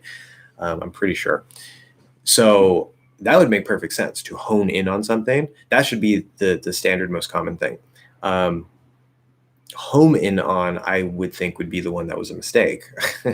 But it does still make sense because like home is like your central base, right? So it's like if you're going to home in on something, it's like, okay, like this is the where it's the goal, it's the target I'm trying to reach or hit, whether physically or abstractly or whatever. And so it's like you're trying to get it to that particular point, like send it home, right? That's where you want it to reach. So it's a little more abstract. It does make perfect sense. As far as should either of them be frowned upon, they both sound pretty much fine to me. Home in on, I guess, would sound a little less standard, a little compared to hone in on. But there's not that big of a difference in feeling to me. And if anybody frowned upon it, to me, like they're probably grammar Nazis, elitists,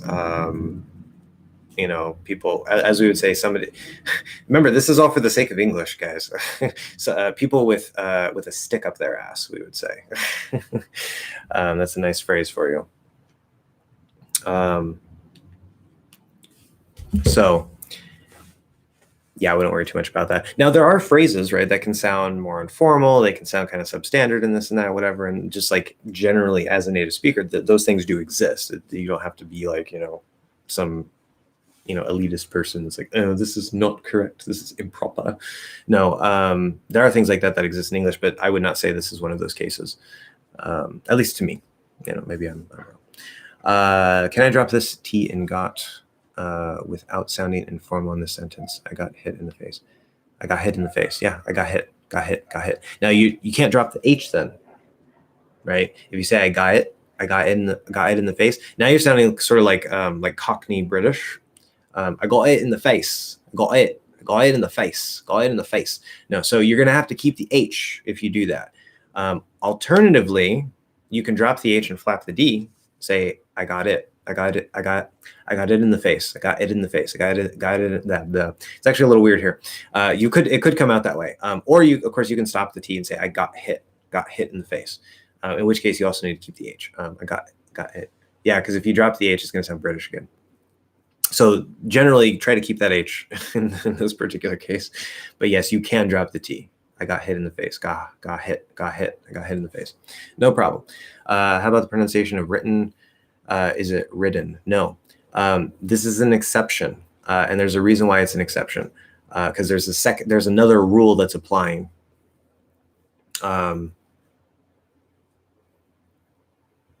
See, when you write W-R-I-D-D-E-N, I want to pronounce that with a flap D. Ridden, which would be how we say the past tense. Well, I guess it's not the past tense. Ridden. Like if you say I have ridden, so it's that third form of ride. I have ridden a horse. That would be with a flap D. I've ridden a horse. Can we do this? I've ridden a horse. Yes, you could also sort of do the same thing there with sort of like a held D instead of a T. Ridden. I've ridden a horse. That could work too, but it would be a voiced stop. With written, okay, you can't turn it into a flap D. Many other cases, that's what would happen, right? It's at the start of an unstressed syllable. Very often written with two T's, even though that doesn't matter. That's just spelling.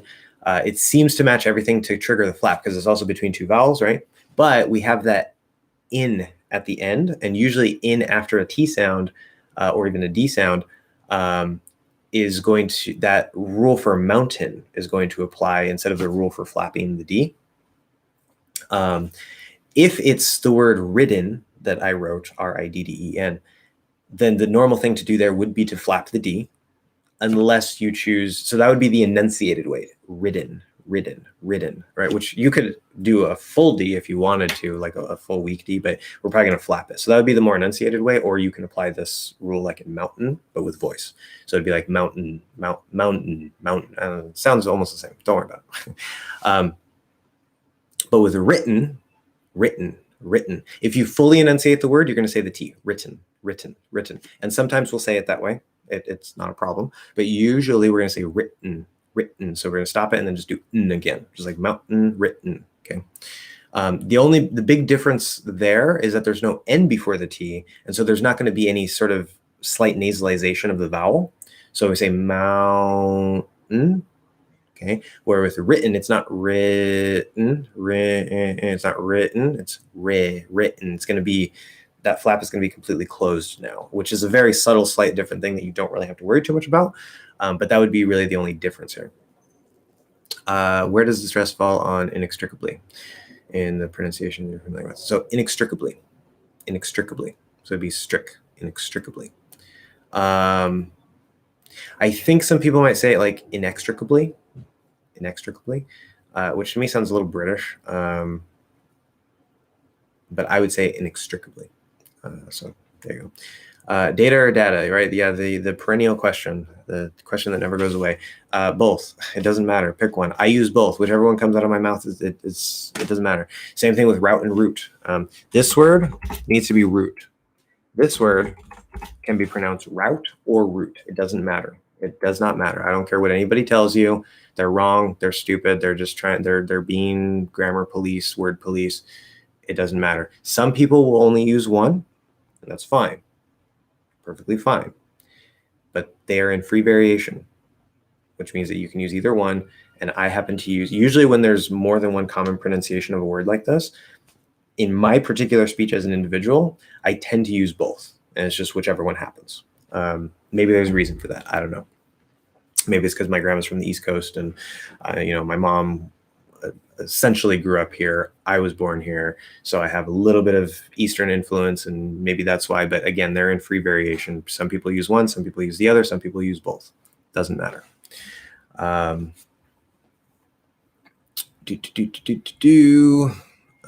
there are a number of words like that. Oh my God, I am so behind, guys. And I am going to have a really strict cutoff today, which is going to be, this is 1:11, in about an hour and 50 minutes. So we have a little less than 2 hours left. Because I need to start being more strict with my cutoff here. So hopefully I get to all the questions. If not, we might have to push some for later. But is there any rudeness to call Richard Dick? Fun stuff, awkwardness. Yeah, so Dick is short form for Richard. These days, I mean, if your name is Richard and you don't mind being called that, that's fine. But I think the general impression for anybody under the age of 50, probably, it sounds kind of awkward. It sounds kind of funny. It's like, because for anybody who doesn't know, this is it can also be a bad word, but it's also short for Richard. So it kind of is up to the individual. If that's their name and they want to be called that or they don't mind, then that's fine. But there is a negative association and it can be kind of awkward and stuff. So yeah, it's a good question.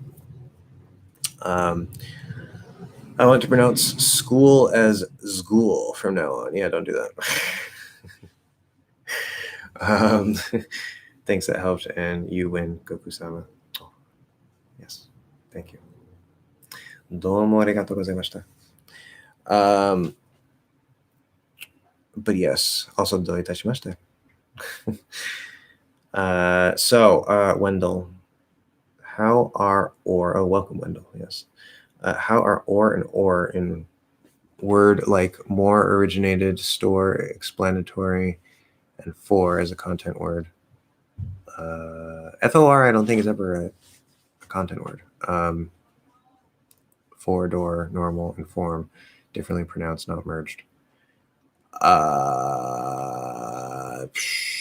Well, the unmerged version would use the R-colored aw, which I don't do correctly, but that would be like more originated, star, like I'm probably saying it really horribly. So it would sound like that. Take that as you will. I'm not the best model for that. You have to find a different teacher if you want to pronounce it that way. But yeah, FOR I don't think is ever a content word. Yeah, you can use FORE. That is a content word, pronounced the same. I think you mean for if it's fully enunciated, because FOR is usually reduced to fur. But if we actually pronounce it as or instead of then yeah, but that doesn't make it a content word. Also, I will say in originated, I think if you fully enunciate it, you can say originated, and that's fine. But because that it's not a stressed syllable, remember, if you see OR spelling, this is a very consistent rule. If you see OR and it's not stressed, it's not any stressed syllable, I want to say 100%. There are always exceptions in English, but essentially 100%, it's going to be reduced to Maybe not in the fully enunciated version, or if like you're stressing the word like it originated, maybe you'll say it as an or, but usually it's going to be originated, so it's just store with explanatory. So it's explanatory. So the tory would get secondary stress, and so it is very common to use the or, explanatory. But by the way, that's why it's still a T, not a flat D, even though it's between two vowels. It's at the start of it's at the start of a syllable that is not the primary stress, but it does have secondary stress. So it actually stays a T. It's not explanatory, right? It's explanatory, still a T. That's one way that you can check if there's secondary stress, is if that T is still a T in that case. But anyway, because it has secondary stress, not primary stress, you can also reduce that or into and say explanatory, and that's fine. The primary stress is the most important. Four-door, normal form, yeah, those are all ors. Anyway, does the O sound in blockade sound the same as the schwa sound in word about? No. And to put that more accurately, so of course it's not an O sound, it's written with the letter O. Remember, I want you guys to separate this. It's not an O sound. Just because it's written with an O doesn't mean it's an O sound. Okay, this makes things all kind of complicated in your brain. It's like, no, there's no O sound there. There's no O in blockade. There's the letter O. It's spelled with an O, but there's no O sound. Okay, separate those in your brain. Life is going to be so much easier. It's the ah sound. So since I use the merger, if it's the unmerged version, I don't know. Maybe it's ah, blockade, or block. I don't know. I have no idea. Both of them sound stupid and strange to me. But because I have the merger, it's the merged ah, blah, blockade. It's not a schwa. The schwa and about would be If I try to put that into blockade, it would be blockade, which is not correct. It's blockade. If you're speaking quickly, because cade gets the stress, you could probably reduce it to a schwa. Like there's a blockade. It sounds okay in fast speech, but we're still going to tend to move towards that ah, even if it's not like a fully enunciated ah, like blockade. So it's like a shallow, sort of lazier ah type sound instead of a schwa. Great question. I think originate. Yeah, very good. Originate. Yes, very nice. Which that that you put in origja, right? It would actually, that can also be originate. Both are fine. What apostrophe S? What's the correct way to say they are behaving good or well, or they behave good or well, they are behaving themselves? So I assume this is a grammar question, not a pronunciation question. So remember the ing and non-ing, they both have uses. Okay, sometimes it doesn't really matter, they're interchangeable, but they have uses. So if you say they are behaving, it should be they're behaving well. These days, well is a word that is slowly kind of starting to fade. It's kind of like when you ask someone, oh, how are you, right? You're supposed to say, I'm well. But most speakers, 9 times out of 10, they'll say, I'm good, right? So that's one case where well has almost like completely disappeared. There are still some speakers that will always use well because it's correct and this and that and whatever. But using good in that case doesn't really sound bad to most people. Where if you say they're behaving good, it kind of sounds a little It's like if you say they're behaving well, because well is the adverb form of good. Good is supposed to be an adjective, right? So they're behaving. How are they behaving? Well, right? So that would sound a bit better with well. Although some people will still probably say good. So they're behaving well. If you use the ing form, you're talking about right now, right? Right now, their behavior is good. In this moment, they're behaving well, right? If you say they behave well, you're making a general statement, like not necessarily right now, but just anytime, right? So that would be the difference between the continuous and the simple in that. Both use well, but it depends on what you're saying. If you say they're behaving themselves, it's the same thing, right? Right now, they are behaving themselves, right? Which would imply well, right? They're doing a good job of behaving themselves. Or if you say they behave themselves, you're making a general statement, not something right now. So is it possible to stress a schwa sound in the word? Okay, yeah, the article in the sentence. I like a sandwich. I think this would probably be I'd like a sandwich. Because the A here would seem a little weird without would, but we'll ignore that part. So is it possible to stress a schwa sound? Whew. How do I want to tackle this? Okay, so the theory is that the schwa is never stressed, right? That's the theory. But also remember that upside down V symbol is basically the same sound as the schwa. They're the range of one sound, as I've talked about before. Like the truth about the schwa. If this is new to you, go watch my video about the truth about the schwa, and that will be explained. This A would definitely be an actual schwa sound. It would be a true schwa, as I call it, the upside down E IPA symbol.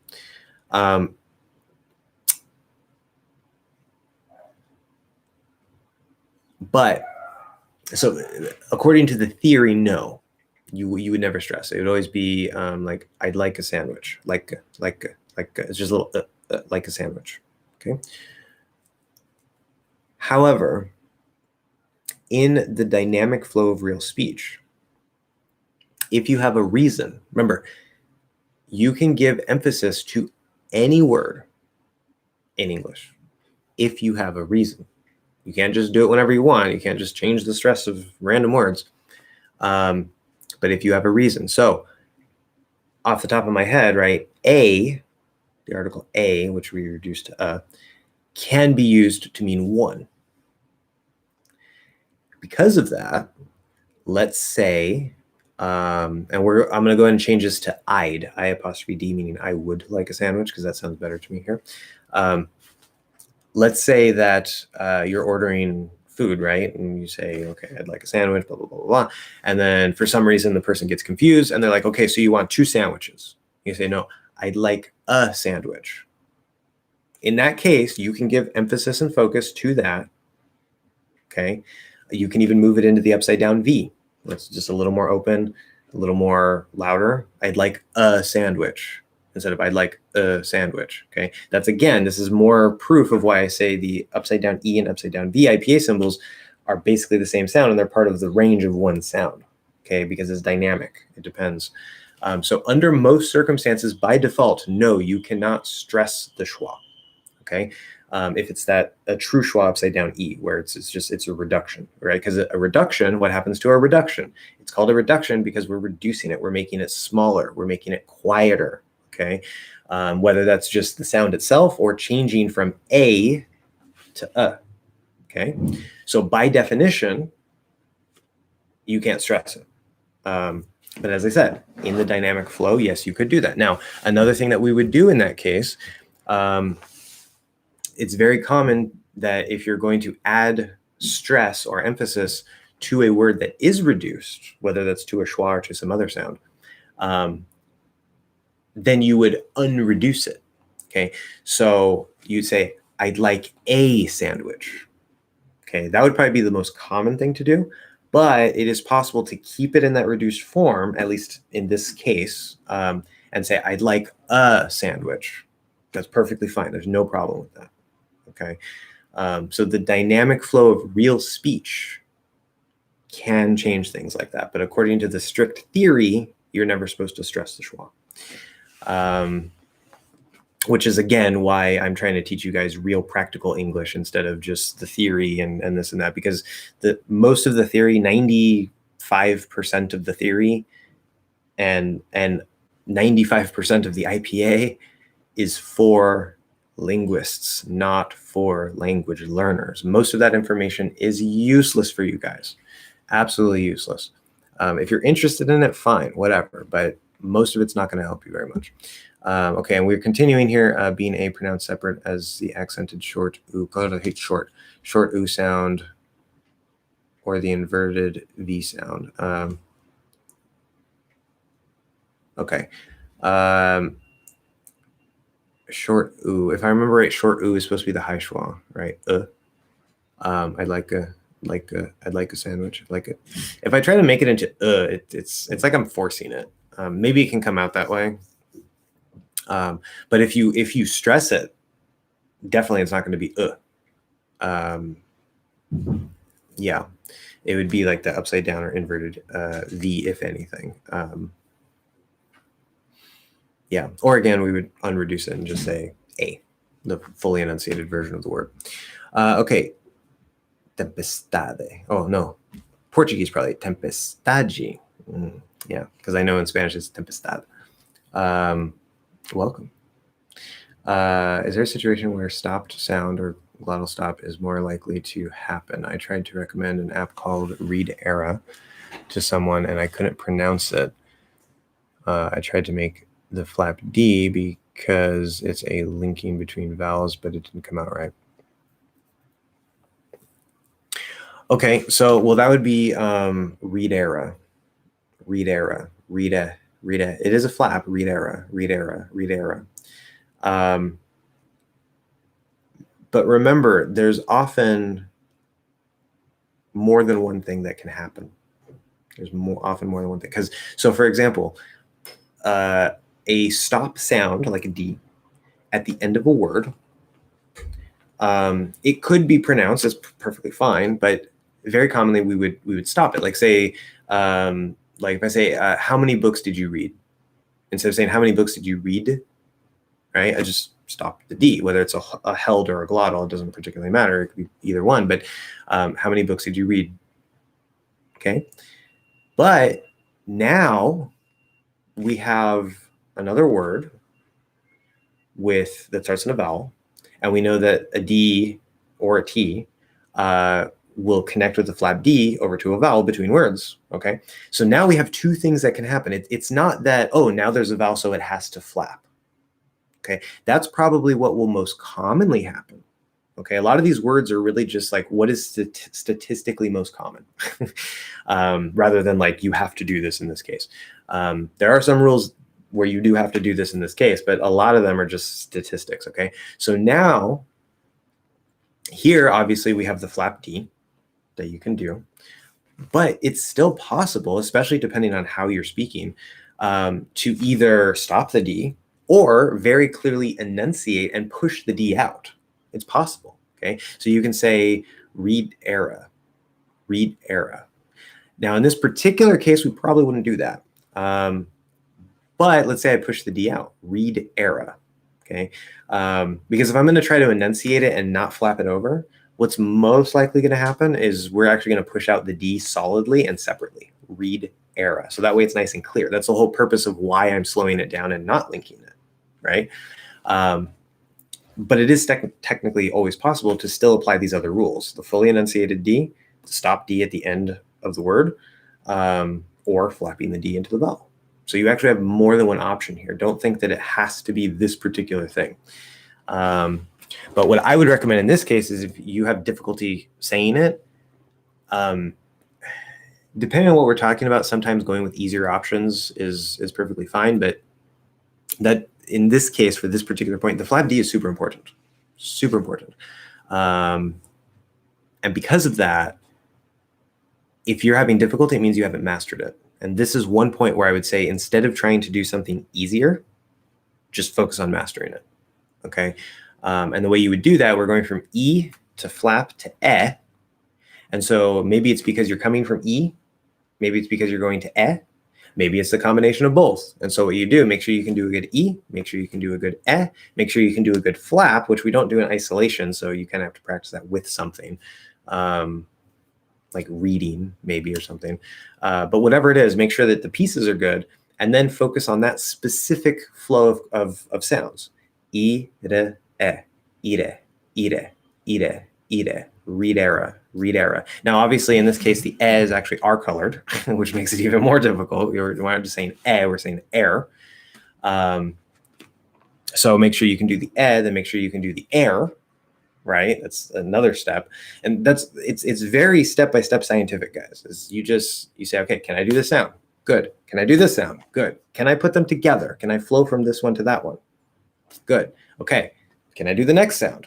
Good. Can I flow from this sound to this sound to this sound? Actually, no. Before that, can I flow from the second sound to the third sound? Good. Can I flow from the first sound to the second sound to the third sound?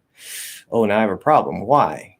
My tongue doesn't want to go from here to here to here in this specific combination. Practice that transition. You isolate these problems. You identify them, isolate them, practice them. It's very, very straightforward and simple. It's just obviously trying to get your tongue to do that is the hard part. Okay. But the actual process is very, very straightforward and very, very simple. You break it down and you work on mastering the pieces.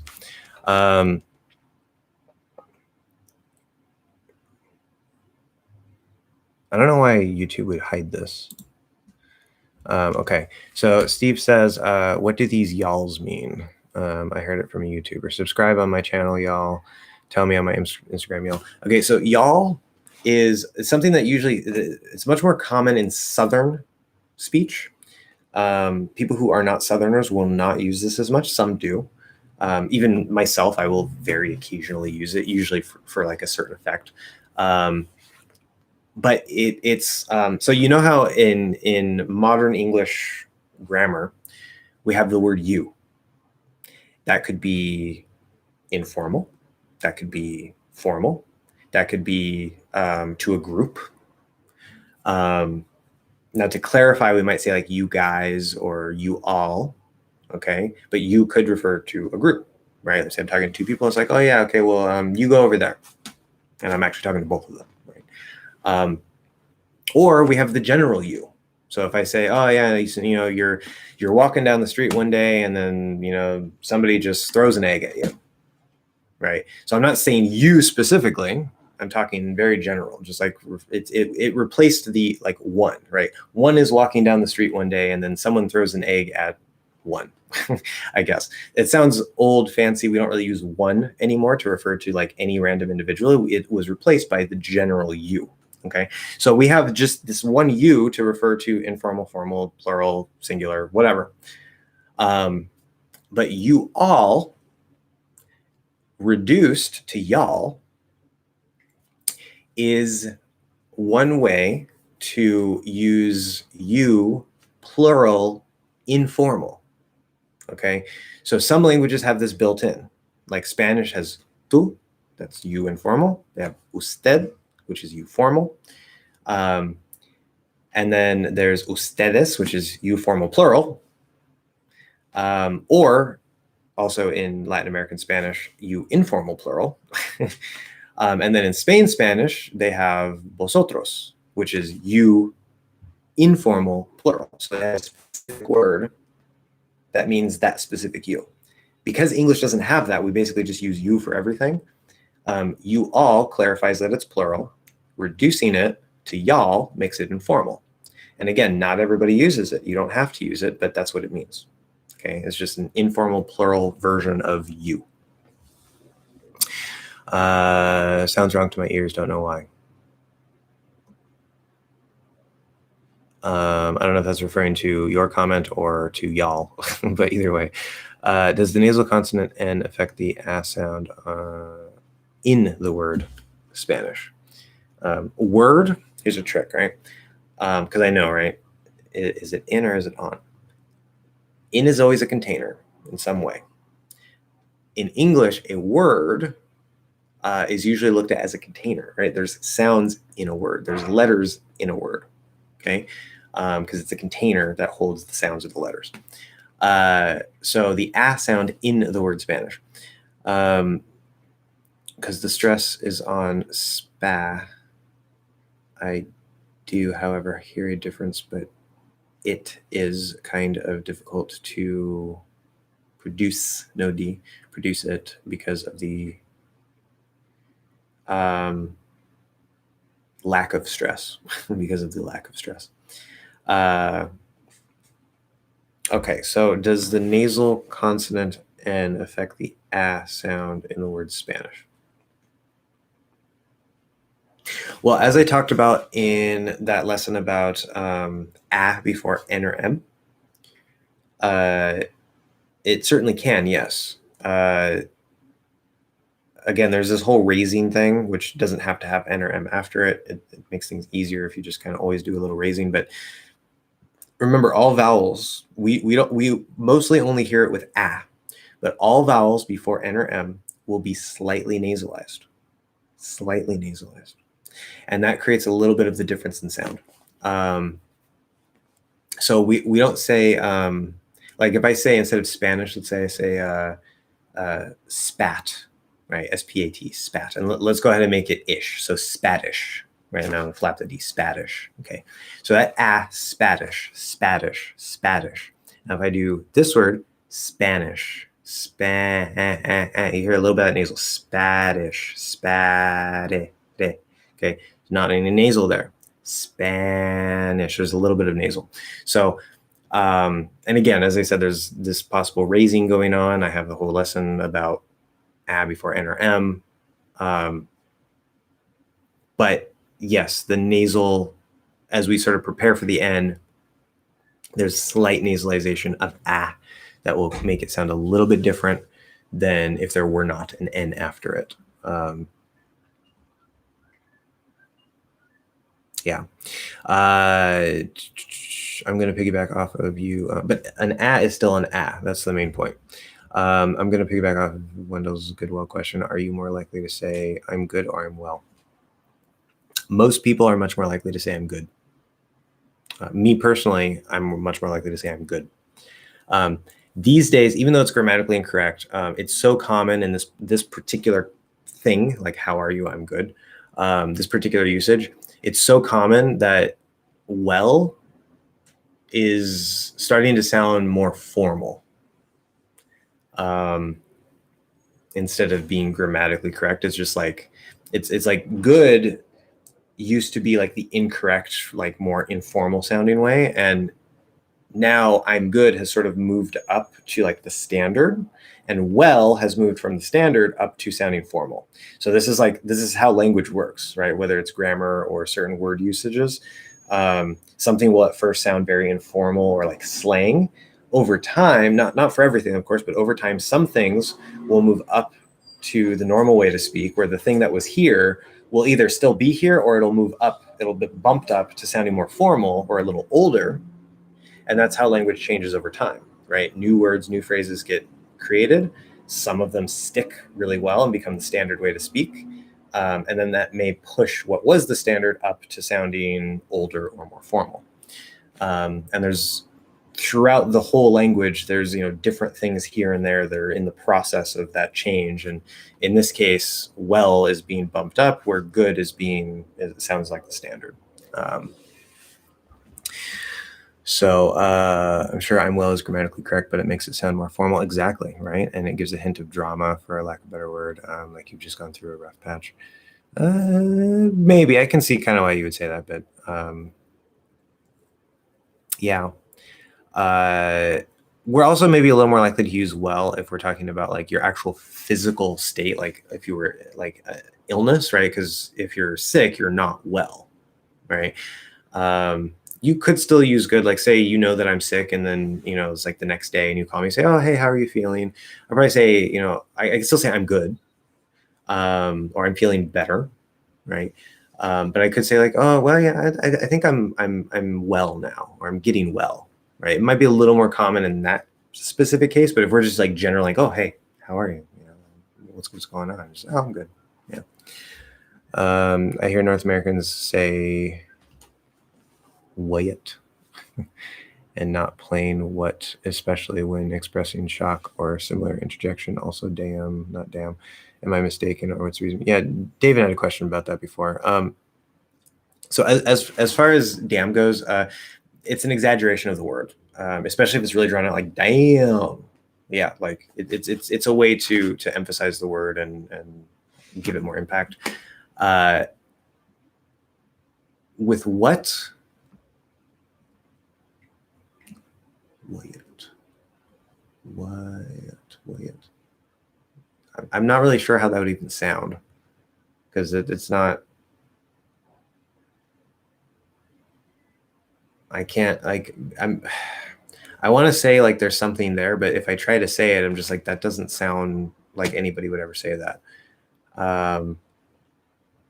Like maybe if you give like an example sentence or something with where I would pronounce what that way, or like a context. But I can't think of when I would say what is like what or something like that. Okay. When it comes to, oh yeah, and so you're not necessarily mistaken, but the reason behind it would just be either for like a certain effect, like you sound a certain way, or usually for like emphasis, or like you said, maybe shock or something like that. And it'll usually come with like actually lengthening the word also.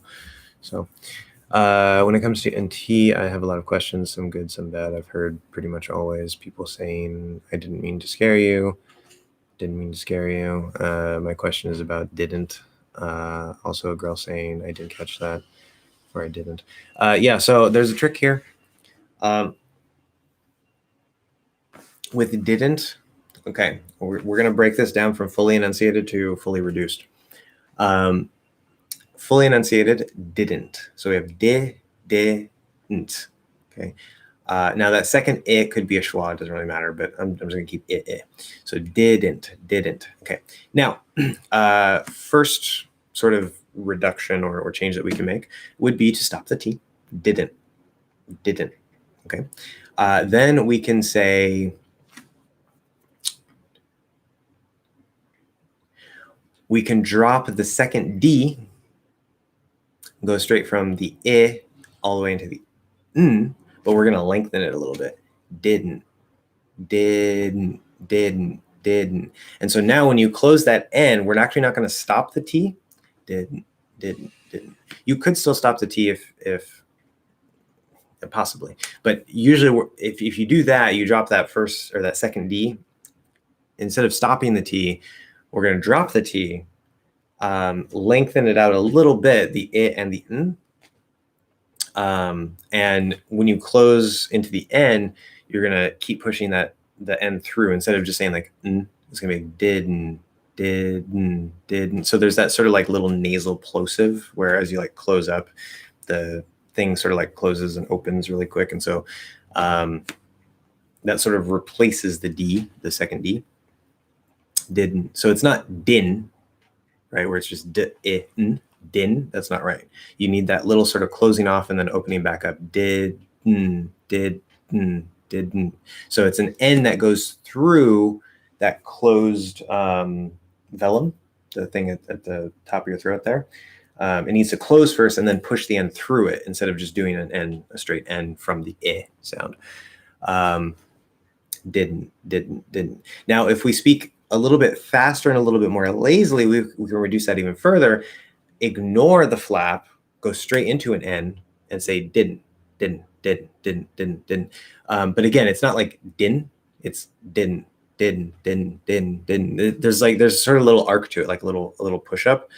And it's kind of, it's really hard to explain, but it's almost kind of like you're trying to put two vowels into the space of one syllable. Like din. It's almost like you're trying to repeat the I a little bit, and not necessarily lengthening it, but it's like you're not stopping it, you're not breaking it, but there's a little modulation of your voice. It's like da da da din. So in faster speech, you could just go straight into an N, and that would probably be the most sort of reduced way. But if it's not really fast or lazy speech, then normally we're going to, again, as I said, close that off and push the N through the closed back. Hopefully that makes sense. And then, of course, what's after it could be very important. So if we say, I didn't mean that. In faster speech, you can completely skip the N, go straight into the M, because that's shifting. That's a linking rule, right? So I didn't mean to do that. I didn't mean to scare you. Didn't mean to scare you. Again, only in fast speech in this case, because we're completely dropping that D, and in this particular combination, it has to be fast speech to shift. If you say I didn't mean, that's okay as well, but it's going to sound a little bit more like there's an N and an M. If you say I didn't catch that, okay, now instead of going into an N, remember, you can shift, again, what would be an N if there's a K, a K, or a G after it. Instead of doing the N here, you can shift to the back end. That's one reason why I call it the back end, because it's a sound. So instead of saying didn't catch, you can say didn't catch. Didn't catch. I didn't catch. Didn't catch. Didn't catch. That. I didn't catch that. Didn't catch that. It makes it easier to speak. So what's after it can actually affect a little bit of what exactly you do there.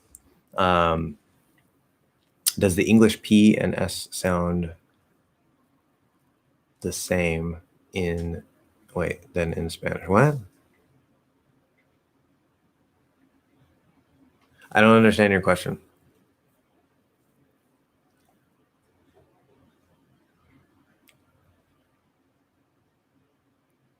All right, so are you asking if like the P in English and Spanish are the same and the S in English and Spanish are the same? I guess that would make most sense. Okay, so the The S I'm not completely sure about. I think the S is essentially the same. You might have a slightly different position, but I mean, S is S. That's a point that I never looked too much in. But if I say, for example, soy, right? Or eso es muy interesante. I can't speak. Muy interesante.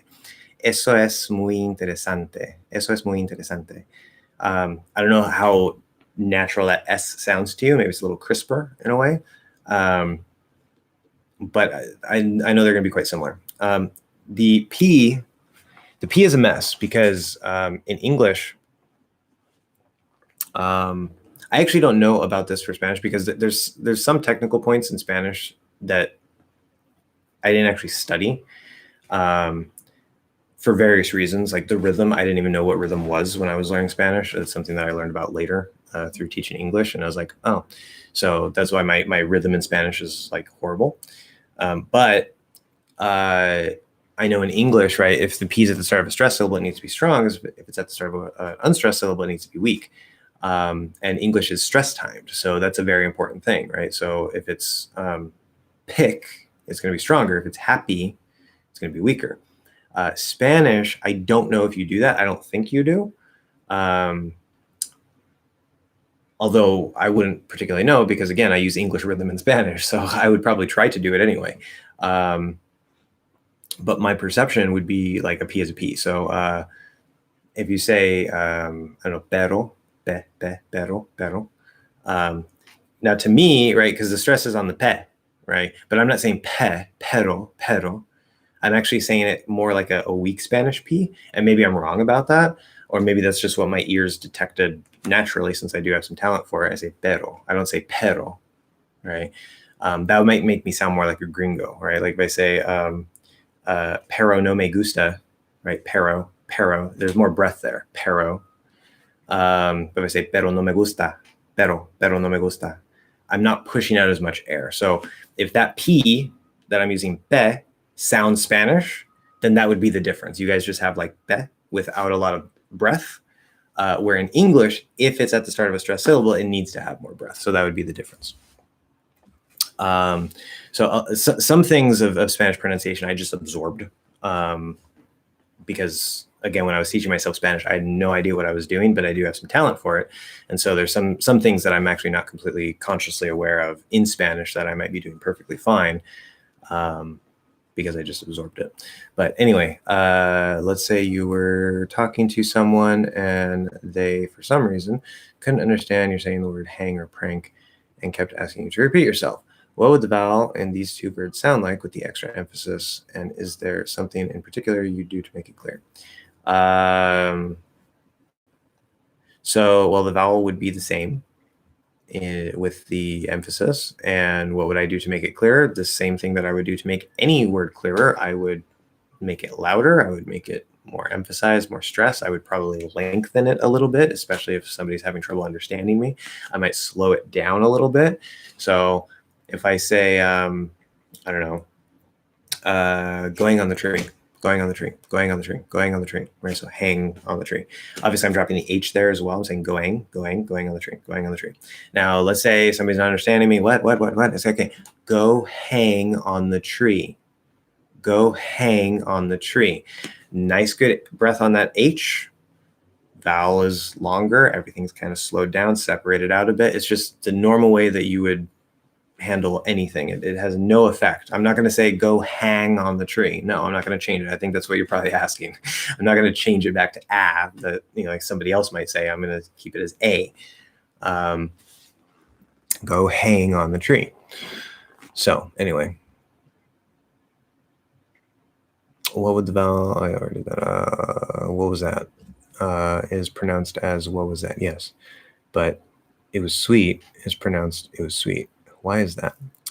Or why is that? Why is that? Right? Why is that? Again, degrees of enunciation. There's more than one thing that can happen.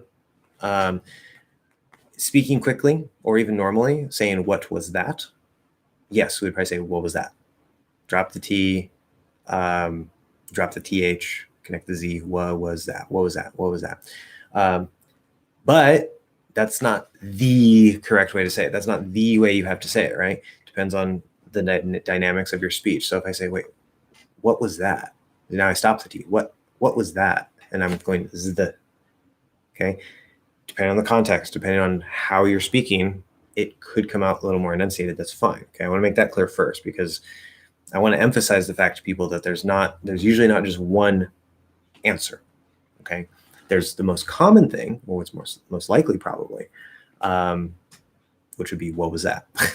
Okay. Now, in the case of it was sweet, what's the difference here? Right? Because it's pronounced differently. Well, we have different sounds, right? So in the first case, yes, we have what and was, which is kind of similar to it was. You can say what was, it doesn't really matter. But in both cases, right, we're going to drop the T. That's fine. And then we have was. But in the first case, we have a TH after that Z sound. Remember, was spelled with an S, it's a Z sound. So if you're going from Z to TH, you can flow z. It can be kind of hard to do for non-natives, but if we want to enunciate it more, that's probably how we're going to do it. Was that. Okay. Now, when you have a Z going into a voiced TH, it's very common to just let the Z take over. Was that. So we just don't even do the TH. Okay. What was that? You could also do the dental D replacement of the TH and say, what was that? So you still slide it forward, but you just make it a little flat and then open it. What was that? That's also a common variation. So either erase the TH or make it do a dental D and just slide into it. In the second case with was and sweet, so again, we have a Z and was, but now we don't have a TH after it. So the Z can't replace the TH because there's no TH to replace. There's an S. And the Z is not going to replace the S. Okay? So we're not going to say it was sweet. It was sweet. No, the word isn't sweet. It's not a word, right?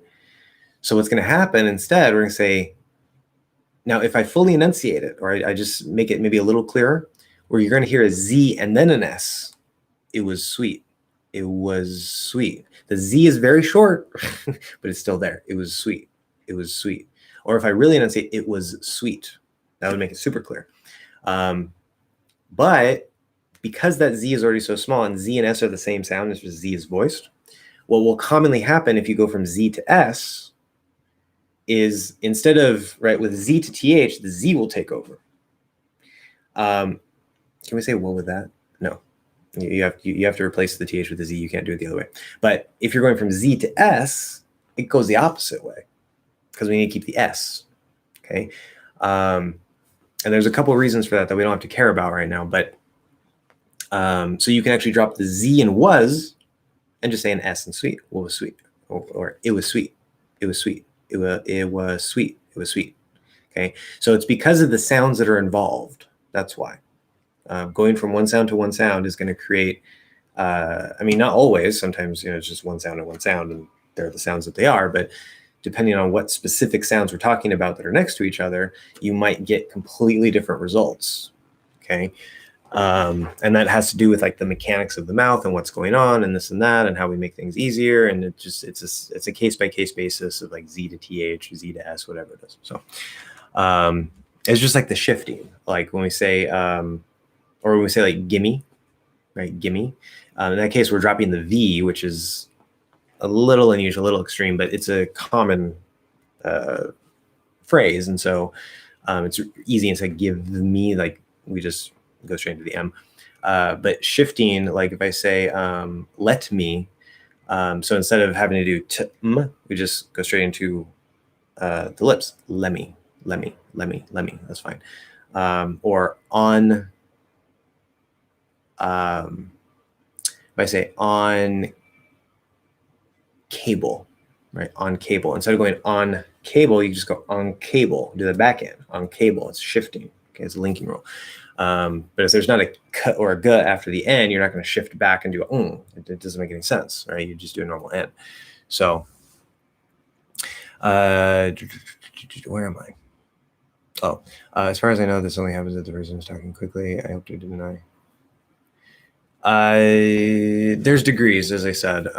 In really fast speech, if you're going to completely drop even that nasal plosive and just go into a straight N, you have to be speaking quickly. But it could also be in normal speech if you include the nasal plosive, like I helped her, didn't I? Didn't I? Didn't I? Didn't I? And it can be really subtle and hard to hear. But the reason why the nasal plosive part goes away and just goes into a straight N with faster speech is because we're not going to take the time to close this and push it through. We're just going to push the N through, which is why that happens in faster speech. Can you also say the words spa and pa carefully in isolation? Okay. Spa, spa, spa, pa, pa, pa, spa, pa, spa, pa, spa, pa. Thank you. Thank you. Today is merge non-merge day. I guess so. You're welcome. Can I turn what was that into? Okay. Yeah, so no, absolutely not. You cannot contract the past tense, at least for to be. I don't think we ever contract the past tense. I mean, obviously, like didn't, the contracting the negative, that's fine. But like contracting the verb to be, it doesn't work because if you say what's that, that will only be interpreted as what is that. So that's reserved for the present. Okay. Now there are cases where, right, we can use apostrophe S for is, and we can use apostrophe S for has in the present perfect, right? But the reason why we can do that is because what's after will tell us which one it is.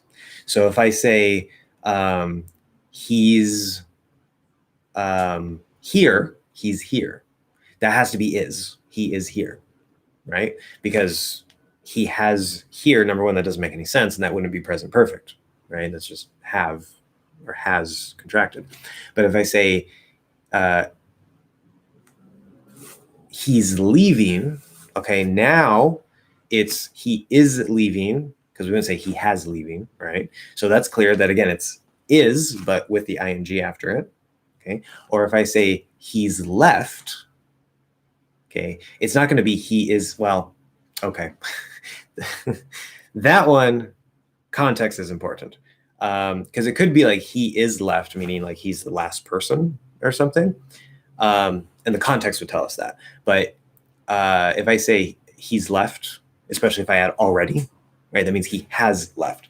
So there could be a little bit of confusion with the apostrophe S between is and has for present perfect.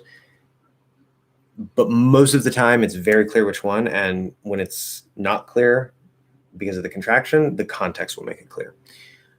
Usually the words after it will make it clear.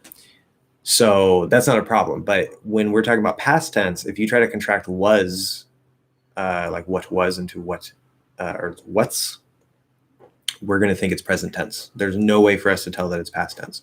And you might think, well, context, but we don't use context for that. So if I say, let's say it's very clear we're talking about the past, right? And so it's like, oh yeah, there was this guy that I saw, blah, blah, blah, and he did this and blah, blah, blah. And if I want to say what was his name and I contract it, and I say, what's his name? It sounds like I'm asking you, what is his name? Okay. Now let's say it's even clearer than that. Let's say he died, right? So now it's like, okay, what was his name? Like, because he's not even alive anymore. So it's not going to be is, right? So you say, oh yeah, I saw this guy and then he got hit by a car and he died, right? And if I say, what's his name? It's going to sound funny. You're going to be like, well, his name was blah, blah, blah. Because it sounds like, I think maybe he didn't die when you said he died. So we don't even use context for that. It's going to be present tense. So no, you can't do that. Although I think you might also be asking about like the TH and stuff. So let's say what is that? Can you say, what's that? What's that? What's that? What's that? And drop the TH? Yes, you can. If it's what is, not what was contracted. That is perfectly fine. What's that? So we would get that special S where the T is an illusion, push the S through the T, and then just go into the and that. What's that? What's that?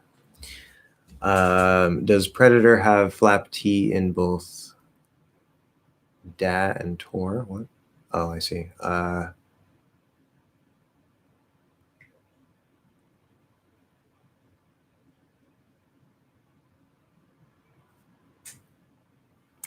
I'm not sure what you mean. So I see, obviously, like, so predator, it has DA and then it has TOR, but when you say in both, that doesn't make any sense. There's just one flap sound.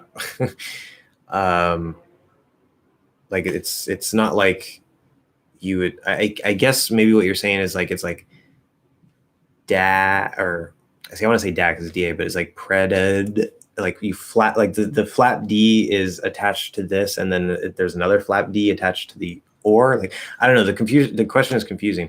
But predator, that would be a flap D, yes. Flap D, not flap T. Flap T does not exist. It's a D sound spelled with a T. Editor, same thing. Editor. Competitor. Yes, these are flap Ds. Any trick in pronouncing M plus TH as in climb up from the gutter? From the yes. So what we'll usually do, so if you clearly enunciate it, it's harder. It would be from the. If you do it that way, you close the lips, but you want to keep the space in your mouth more open. Don't let it close too much. Okay. So I'm not doing like because then I have no space, right? I do from. I actually kind of open my mouth a little bit more than the from. And then now I have space to get my teeth in position so that when I release the M, the TH is there. From the. Okay. That's if you clearly enunciate the TH. We can use the dental T or D variation of the TH, which I've talked about before. And that makes it even easier. You actually don't have to open your mouth more. You can go from, and then what your tongue inside does, it just goes flat. And then when you open the M, you just say the, from the. Actually, you don't even have to really push out the part. You can kind of just release from the. It'll actually sound like a dental N. From the. So climb up from the gutter. Climb up from the gutter. From the. That's probably the single most common way we're going to do it. From the. How can I do contact with you? Okay, so number one, I'm not looking for new students right now. Number two, as a general rule, I try not to accept students from the community because that's not why I'm doing this. I'm not doing this to get new students. And I think that it is unfair to everybody else because obviously everybody wants to have classes with me. But as I said, I'm not actually accepting students right now anyway. I don't know when I will be accepting new students, but my long-term plan is to not be teaching actively anymore. I will still do the channel, but I'm not going to be teaching English forever. So it's sorry, no classes. The etymology of home in on is said to have to do with doves or pigeons. Not sure if they're different. I think doves are white pigeons.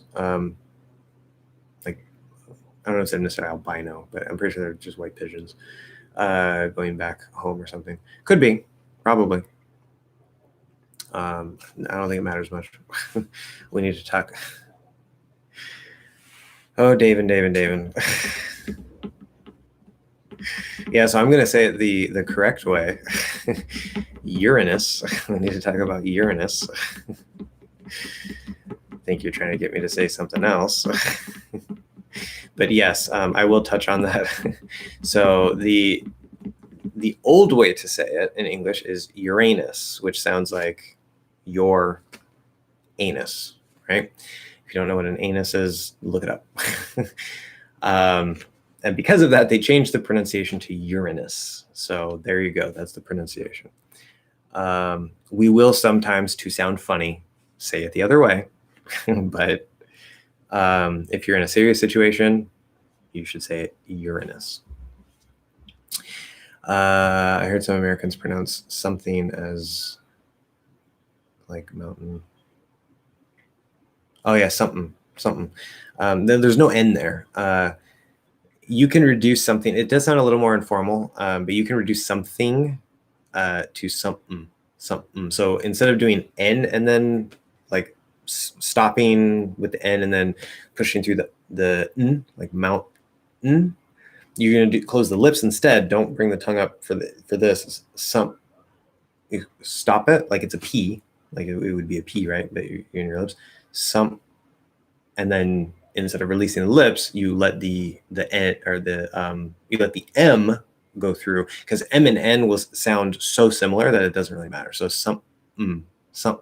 So my tongue is not coming up at all. It's the M is replacing it. So it's working exactly like mountain, but instead of doing or going here and letting it go through, we're going here with the lips and letting it go through. But as I said, it is a bit more informal sounding. Should I say Biden or Biden? Oh, sorry. Biden or Biden? My dad told me he's heard both. Like for the president, definitely not Biden. Yeah, wouldn't be Biden. I imagine that for non-native speakers, because you guys maybe see it spelled with an I, like maybe some people say Biden, like El Presidente Biden or something like that. But it's it's Biden. Yeah. Retracted messages. Okay, guys, we have less than an hour. We have about an hour until I have to like cut it off and go. So keep that in mind. And I'm almost caught up. Yay. I think I made the flap D too strong, like the Spanish R. Your flap is more light. Possibly. That could be one of the differences. Yeah.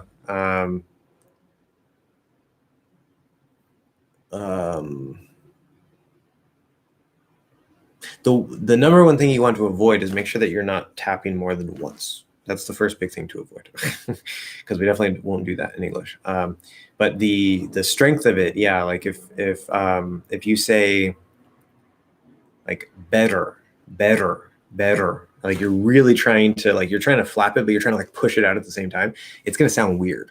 It's not going to work. But so it should be light, better, not like you're not trying to push it out. And as I said, there's a range, right? And there's a reason why I call it the second weak D. Nice, good, strong D, D. Weak D, D. Flap D, which is a little weaker, right? A little less clear compared to the nice, clear D. It just taps. So you don't want to be trying to push a flap D out. You just want to tap and move on. So it really just goes with the flow instead of trying to actually push the sound out like a normal D. Like I don't know. That's so hard. It flows better. Yeah. Anyway.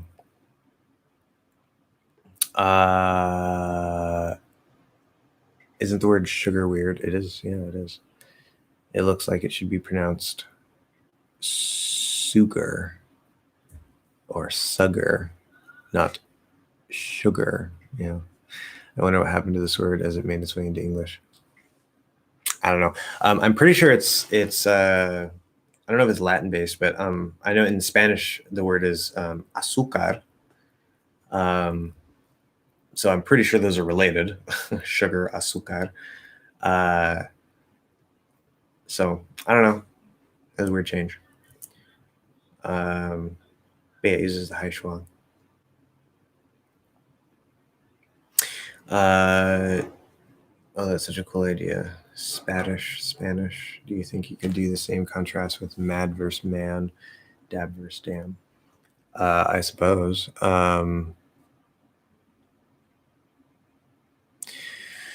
Okay, so mad, man, mad, man, mad, man. See, every time it comes out, it's going to come out a little bit differently because, as I said, I have some degree of raising regardless of if there's an N after it or not. So it's not going to be 100% consistent, but mad, mad, man, man, man, mad, mad, mad, man, man, mad, man. So aside from the variation in raising, you should hear that there's a little bit more nasalization in man, where mad, it's not mad, mad, mad. It sounds like I'm going to go into an N, but then I do a D. Or if I do dab, dab, dab, damn, damn, damn, dab, dab, damn, dab, damn. If I try to nasalize that B or the A before the B, dab, dab, dab, damn, dab. So it's going to be a bit weird just because of that nasalization. What exactly got you into phonetics? Do you just think it's interesting? Well, I would actually say I'm not into phonetics. In fact, I'm very much not a phonetics person, which is funny because most of the content on my channel right now would be considered to be phonetics related. So I, for whatever reason, I don't know, something in my brain, maybe because my brain didn't prune the connections. So my theory is the reason why I have talent for pronunciation is because when you're a baby, after you start, your brain starts adjusting to the sounds of your native language or languages. We know that your brain starts pruning the connections to be able to hear the sounds in other languages because you don't need those connections anymore. My theory about people who have some talent for pronunciation is that those connections either didn't get pruned for whatever reason, or they didn't get completely pruned. And so some of those connections are still there, which gives that individual, such as myself, an easier ability to hear the difference between sounds, an easier ability to adjust, because babies have that ability too, right? Like they hear the sounds, they start playing with their tongue and adjusting, and that's something that I can do, very easily and naturally. So I think which you can rebuild those connections, of course. It's just if you don't have the talent, it's more work. If you do have the talent, it's still work. It's just less work. It's easier. And so maybe because of that, for whatever reason that happened.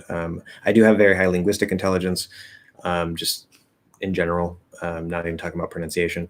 And so I've always liked languages. But one of the things that I like most about languages is the sound sets, and trying to master or nearly master, if nothing else, a new set of sounds. For some reason, that is just so fascinating to me that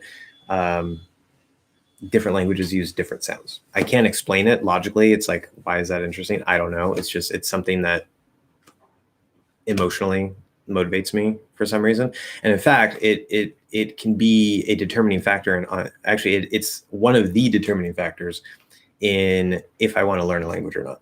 So like, I have a lot of Irish, as far as I know, right? You probably can't see it, but in the light, there's actually like red in my beard and stuff. I have Irish on both sides of my family. And I'm a mix of stuff. I got French, German, all this other stuff. But as far as I know, Irish is the biggest thing. And so you would think, hey, you would probably want to learn Irish Gaelic. And I was like, maybe. And I listened to Irish Gaelic. And no offense to Irish Gaelic speakers, but it is literally one of the most horrible sounding languages that I have ever heard. It grates on my ears, right? Now, that's subjective. I'm not trying to objectively say that it's a horrible language or anything like that. No problem with the language itself. It is what it is. But to my ears, for whatever reason, I don't like the sound of the language. Where in contrast, I never wanted to learn Russian because I know the grammar is complicated and scary and this and that, whatever. But having many students who happen to be Russian, and like over the years, sometimes somebody comes into the room or they get a phone call or something and, they're speaking in Russian. And so I got to sort of hear the language a little more. And so I'm like, well, it's a really scary language that I kind of don't want to have to tackle, but I love the way Russian sounds. And that in itself is enough for me to put it on my list. So I hate myself, apparently. So for whatever reason, I like being able to try to hear the difference between new sounds. I like especially being able to just play with my tongue and try to master it. And then the biggest kick I get is being able to repeat a word back to somebody in their native language with very little practice, because I can usually do that quite well. And they're just like, wow, that's perfect. Now, I can't always do that if it's a sound that I just can't quite get right away. It's something that I would have to practice. Then it doesn't seem as magical. But a lot of the times, yeah, I can kind of just, after a few tries, be able to reproduce it. And they're like, wow, that's amazing. Like, how can you do that? And so I don't know. I like doing that. It's like a party trick. And ultimately, like, I would want to speak a language to a point where, at least maybe not 100% of the time, but to where, I could fool a native. Like, I find that a very interesting prospect, right? Where it's like, you sound like a native, where they ask me like, oh, because like polyglot Idausen Ness, he likes doing that too. And he said he was having a conversation. He was in Germany. He was speaking to some person he met. And like a few minutes into the conversation, the person was like, oh, so what part of Germany are you from? But he's American. And he's like, that's why I do it. And so it's the same for me. But yeah, like it'd just be really awesome to do that in multiple languages. And I don't know, it's just a weird little thing that I like to do. So, but phonetics itself, like as a field, like I hate it. I absolutely hate it. I hate all the technical stuff. I hate the IPA. I hate this and that. There's nothing wrong with it. Like if you're a linguist, if you're interested in like the really technical theoretical details and this and that, more power to you. That's fine. I have no problem with it in itself. But my problem comes from it's just like when teaching grammar, there's too much emphasis on rules and grammar books and all this stuff. Same thing with pronunciation. There's way too much emphasis on like, the symbols when it should be the sounds that you're trying to learn. You're not trying to learn a new set of symbols. You're trying to learn sounds. There's, way too much about like, this or that and splitting hairs, and when sometimes, like a lot of time, it doesn't really matter. And a lot of that information is actually going to help you pronounce things better. It's just like, okay, it's interesting to know. It could be useful in some way, but it doesn't actually help you master the mechanical reproduction and perception of the sounds or the rhythm or whatever. And so because of that, because there's usually too much emphasis on that, and a lot of teachers rely on the knowledge part rather than the actual practice and skill building and mechanical development of the skill. I really hate phonetics as a field because I think it messes up too many people. Or at the very least, it delays you. It takes you way longer than you have to take. Now, of course, yes, you might be saying, well, this guy has some talent, as he says, and maybe it's easier for him and blah, blah, blah. And we need all this information and we need the help. And maybe a little bit, yes. But at the same time, there's a reason I emphasize your ears. Okay. You don't need to know an ounce of phonetic information. You don't even need to know a single IPA symbol to train your ears.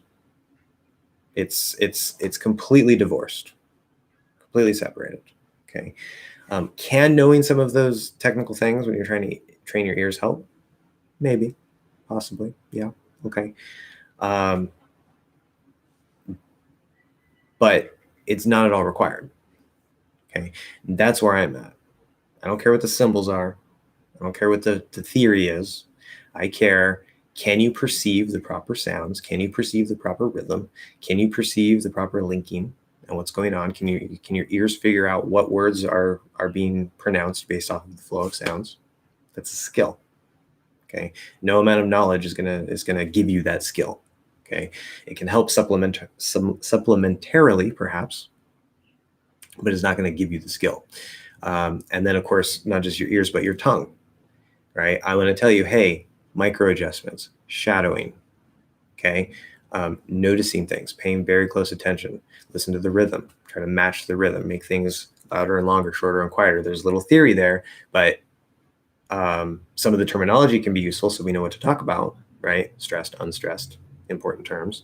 But at the end of the day, once you understand those basic terms, you're like, oh, okay, let me focus on the skill. Let me focus on hearing that stress and unstress. Let me focus on mastering my volume, mastering my reductions. Okay, completely divorced from the theory. Has little, if anything, to do with the theory itself. You don't need any of this to be able to master this. So that's why I think on my channel, I want to focus here, because I think too many teachers focus here. And maybe they try to bridge the gap, but a lot of it is just unnecessary nonsense. Anyway, so I'm into skill building, and that's not just for languages. I'm into skill building because a lot of the techniques that apply to languages will apply to music, apply to art, apply to whatever. It's just in different forms, different formats. That's something I discovered last year. But anyway, and also in those other fields, there's a whole lot of technical theory that is also completely useless to you. It's the same problem in every field, every skill.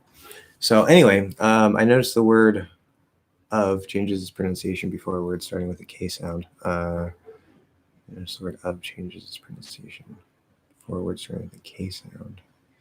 Of mine and of course. Does the change from V to F happen before the K sound only? Okay, no. Oh, and welcome. I don't think I've seen you here before. And I'm pretty sure it's Portuguese because I see the little hat on E. Aula de inglés. My Portuguese is horrible. Anyway, yeah, so things are a bit dynamic. So with the word of, okay, it's a schwa and a V. Right. Okay. So we know that. That's good. It's not off. Right. It's a common mistake. It's of. Now, regardless of what's after it, the V will usually just disappear. Right. It won't change it to an F. It'll just disappear. Now, if there's a vowel, see, this is why I say it's dynamic. It depends. If there's a vowel after it, like of all the things, right? We're probably going to keep the V and link it because that just makes it easier. Instead of saying all the things, it's not quite as clear, of all the things. Okay. So in that case, we're probably not going to drop the V. We're going to link it. So it kind of depends. Okay. There's variation, but in many cases, we completely just drop that V. Okay. You can also do that in of mine. If I say, he's a friend of mine, it's just a friend of mine. You don't have to say the V at all. You can say the V. There's no problem with it. He's a friend of mine. Just sounds a little more enunciated. Okay, no problem. But we will commonly drop the V there. With of and course, I could say, of course, course. You can drop the V there too. Okay. Now I know what you're asking, because if we say, of course, it can actually turn into an F in that case. Now, is that because of the K sound? Or is that because this is a frequent collocation, two words that commonly go together? If I say of, whoops, oh, I'm not even typing. Why retract messages? You can retract messages, but you don't have to. Never feel stupid. It's okay. It's fine. I don't care if there's a mistake in it, whatever. We're here to learn. But you can retract messages if you want. I just prefer if you don't. Anyway, of. So if I say of, and then I say cars. Now, would that change into an F? So if I say like the color of cars, okay. Now, if I'm enunciating, if I kind of push it out a little more clearly, it can always stay a V. That's the full pronunciation of the word, and the full pronunciation of the word is always possible, just not necessarily the most likely. Okay, so I could say of cars. I could also say of course. That's fine. So the color of cars. Okay, so now I'm noticing a little bit of difficulty. I can still enunciate it out and say of cars, but there's the voiced V up here with my lips. And then there's the K, and because the tongue and the lips are separate, as I'm doing the V, the K is already getting ready, but then there's the voice on the V, and so I have to drop the voice to push out the K because I don't want to say of gorse or of gars, right? And so it's a little bit weird here. So instead, because the V in of is kind of variable, we can drop it.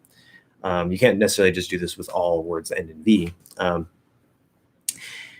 What we will do, yes, we might say of Now notice, actually, it'll start as a V. This is actually called, if I remember correctly, it's like post word devoicing or end of word devoicing or something, where you start in the voiced version and then you let the voice drop into the voiceless version, which would be the F. So it's not that we're saying of course or of cars. That's not right. Okay. There actually needs to be a little bit of a V there. But after you hit that little bit of a V, you can hold the sound, drop the voice, let it turn into an F, and then you're set up in terms of the voicelessness to do the K. So it's not of course. That's a bit weird. You can say of course. So there's a V and an F. You're not releasing, you're just holding, drop the voice of course, of course. But it's so fast that it's hard to hear that starting V. But if I completely drop the V, it doesn't sound right if I just do a straight F. So that's what's actually going on there. But as I said, in that combination, you can also just drop the V completely and say, of course. Right? This is not a problem. So you have of course, full V. You have of course, where you start in a V and switch to an F and then do the K. And it doesn't have to be course. It could be any K after it. Or you could just completely drop the V and say, of course, a cars. Yeah, the color of cars. Okay. Good question. Very good question. Where was I? Okay. Tempestade. What happened with, so what happens, yes, there. What happens with the T in words that have ST, like store, stop, stake, state, etc.? It sounds a little flat. Am I wrong, or is it different from the Christmas tea? Yeah, so well, I was talking about this earlier. Somebody was asking about, actually, I don't know if it was you. I'm pretty sure it wasn't you because I was talking about it. Somebody was asking about like school. Oh yeah, that was that the guy with the Cyrillic name. He was asking about school. Like, why does the K in school or skate sound kind of like a G? And so I talked about that. So I'm not going to go back all into the whole thing, but I'll give you a very short version. Due to the mechanics of the S, it sort of takes the breath away from the t, p, and k after it. If it's at the start of a word, if it's at the end of a word, st, the t usually just drops. It doesn't have to, but it just drop usually. And so what'll happen is we don't say store, stop, steak. Right now it sounds like there's too much breath, and so it becomes a weak t, and the weak p, t, and k can sound like a weak b, g, and d, right? It's not, but it can sound very similar. And so the way that I teach this now is just make it a weak D. It's close enough. It's not going to matter. You're going to sound perfectly fine. So don't try to say store, like store. Say store, like it's not store, like a strong D, just a weak D. It's the easy way. Just do it that way. Store, stop, stake, state. Okay, no problem. And it's not that it's flat. It's just that it sounds a little voiced, because the weak voiceless ones can sound similar to the weak voiced ones. I never stopped to pay attention to that word. I want to, yes, Gabriel. Pikachu, yes, Pikachu in the background, right there. Pikachu. I've had that for 10 years. No, actually, sorry, no. That's what I used to say. I've had that since I was 10 years old. So I've had it for 22 years. Jesus. I did not even realize that. That Pikachu is 22 years old. It's old enough to drink. Get that Pikachu a beer. Anyway.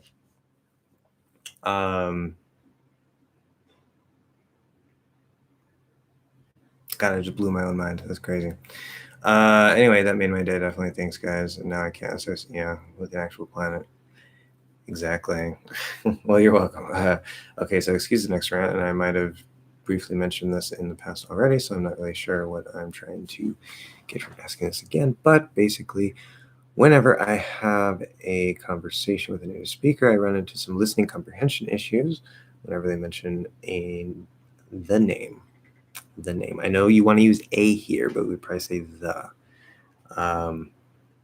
There are reasons for that. Whenever they mention whenever can't speak, whenever they mention the name of a brand, especially when it's of foreign origin, unfamiliar to me, then it's like, do I harp on this and spend half a minute asking them to repeat themselves, trying to decipher the individual sounds, or move on while having zero clue what they said? Throw any fancy word in English at me and I have no problem hearing it, but tell me the name of an exotic wine brand or car make, and I'll be like, okay, got none of it, but thanks. That can happen. I don't know why. It is. Yeah, we have talked about this before. It is what it is. I think maybe your brain, since you do have very good pronunciation, you're very advanced. Your brain is probably really used to like how English sounds, and then if it's like a foreign brand name, even if it's like pronounced in an English way, your brain is just like, that doesn't sound like English. Like that's not an English word, and so your brain just like doesn't know how to compute it probably. And so it's just like a weird little thing that like a weird quirk that you have. I don't know. I mean, you can practice that. Like you can like listen to like look up the English pronunciation of a bunch of foreign name brands and stuff and get your brain used to it. That might solve the problem, but yeah. It sucks. Do you like how Portuguese sounds? I love how Portuguese sounds. Yes, I love it, which is why it's on my secondary list. In fact, if I could go back in time, I would still choose Spanish because my analysis was that of all the languages I want to learn, Spanish would be the fastest and relatively easiest to learn. And I still think that's true. But going back in time, if I knew more about Portuguese back then, which I still don't know much, but I know more than I did. If I had to choose, if somebody was like Spanish or Portuguese, you only get one to learn, and that's all you can choose. That's it. Like you're done. You don't get to choose the other one. I would probably choose Portuguese because I think Portuguese sounds so much cooler. I like the sound of Spanish, but yeah, Portuguese has all the natural. I can't speak all the nasal vowels and these like I don't know these weird little things, and it's I don't know. It just sounds so much cooler. And I like how because like in Spanish, okay, so you say corazón. Oh, that sounds cool. That's nice. Or if you're from Spain, corazón. Okay, whatever. But then of course in Portuguese, right, you say coração. I love that. It's just I don't know why. It has like a feeling and a flavor to it, and it's like it has some personality. It's like a different personality. Coração. I don't know. I love it. Or move on while having I already did that. To me, Portuguese sounds more like Russian rather than Spanish. What do you think? Well, I mean as I said, I was listening to people speak Russian, but I don't actually know a lot about Russian sound. I was just like, that sounds cool. So I don't really know for sure. What I do know, because I've had like 2 Russian students who were advanced English speakers and they started learning Spanish. And so they were kind of telling me about it and stuff. And one of them said that all the sounds in Spanish are a subset of the sounds in Russian. And they may not be 100% exactly the same, but they're basically like Russian has all the sounds. And it's pretty much the same in Portuguese, right? Portuguese, Spanish is like a subset of the Portuguese sounds, but Portuguese has more sounds. So I don't know like all the sounds in Portuguese compared to all the sounds in Russian. But thinking of like how Russian sounds and how Portuguese sounds, I would not in any way mistake like a Portuguese speaker for a Russian speaker or vice versa. Like, I mean, maybe relatively compared to Spanish, I don't know. Like Portuguese to me sounds very distinctive. Like it sounds Portuguese. If anything, I mean, I guess I would maybe say Spanish sounds closer to Russian. But I don't know. I really don't know. I need to become a little bit more familiar with Portuguese and a lot more familiar with Russian to be able to answer that. I'd say it sounds more like Spanish. I'm a Spanish native speaker, by the way. Oh, cool. Native Spanish speaker. Oh, okay. Well, what's up with the last name? Maybe you speak 2 languages. I don't know. That's cool. A Spanish native speaker. Yeah. So native Spanish speaker would be the normal word order. I'm a Spanish native speaker. We can say that in English, and it doesn't sound quite as good, but it works just fine. I'm a Spanish native speaker, yeah. Although if you say that, it might be interpreted as like from Spain, because we use Spanish not just for the language, but for the nationality of Spain, someone from Spain.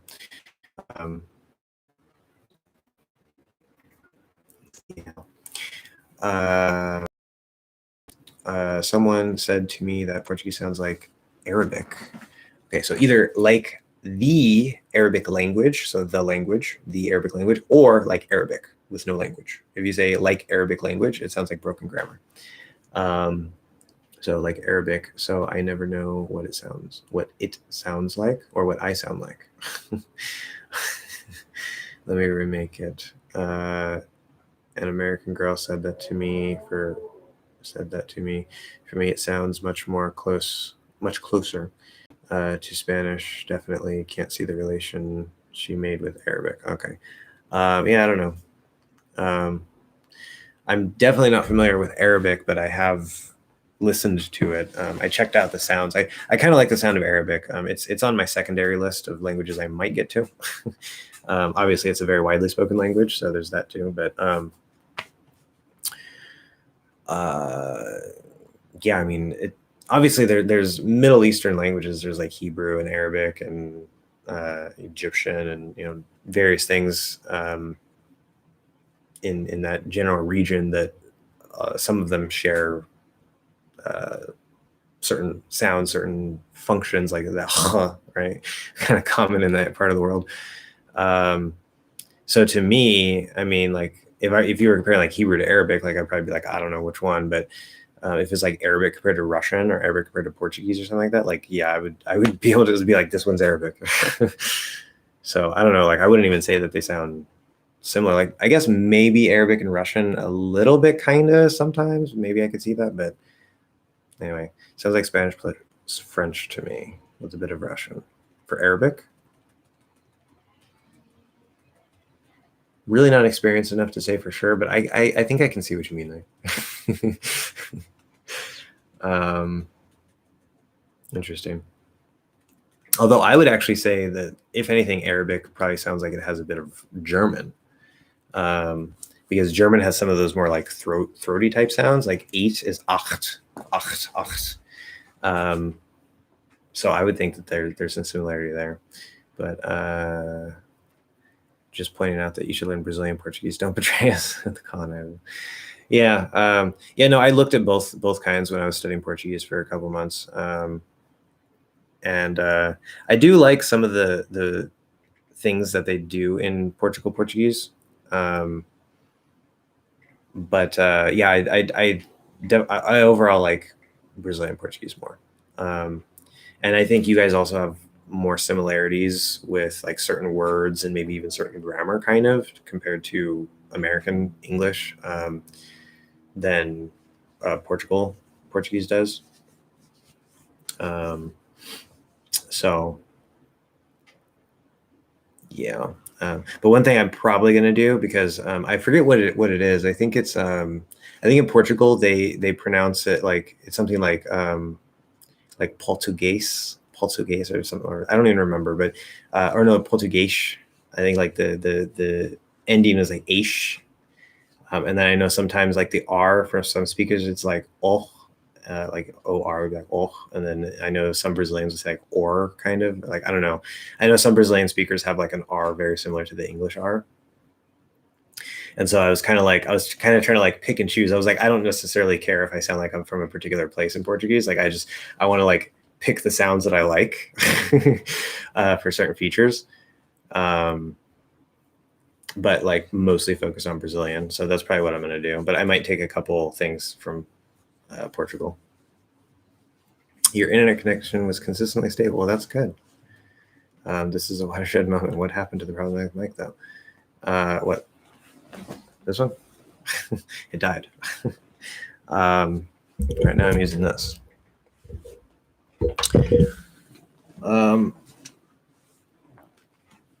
So yeah, learn the right way, the Brazilian way. Yeah, so of course all the Brazilians are going to be like, yeah, learn Brazilian Portuguese.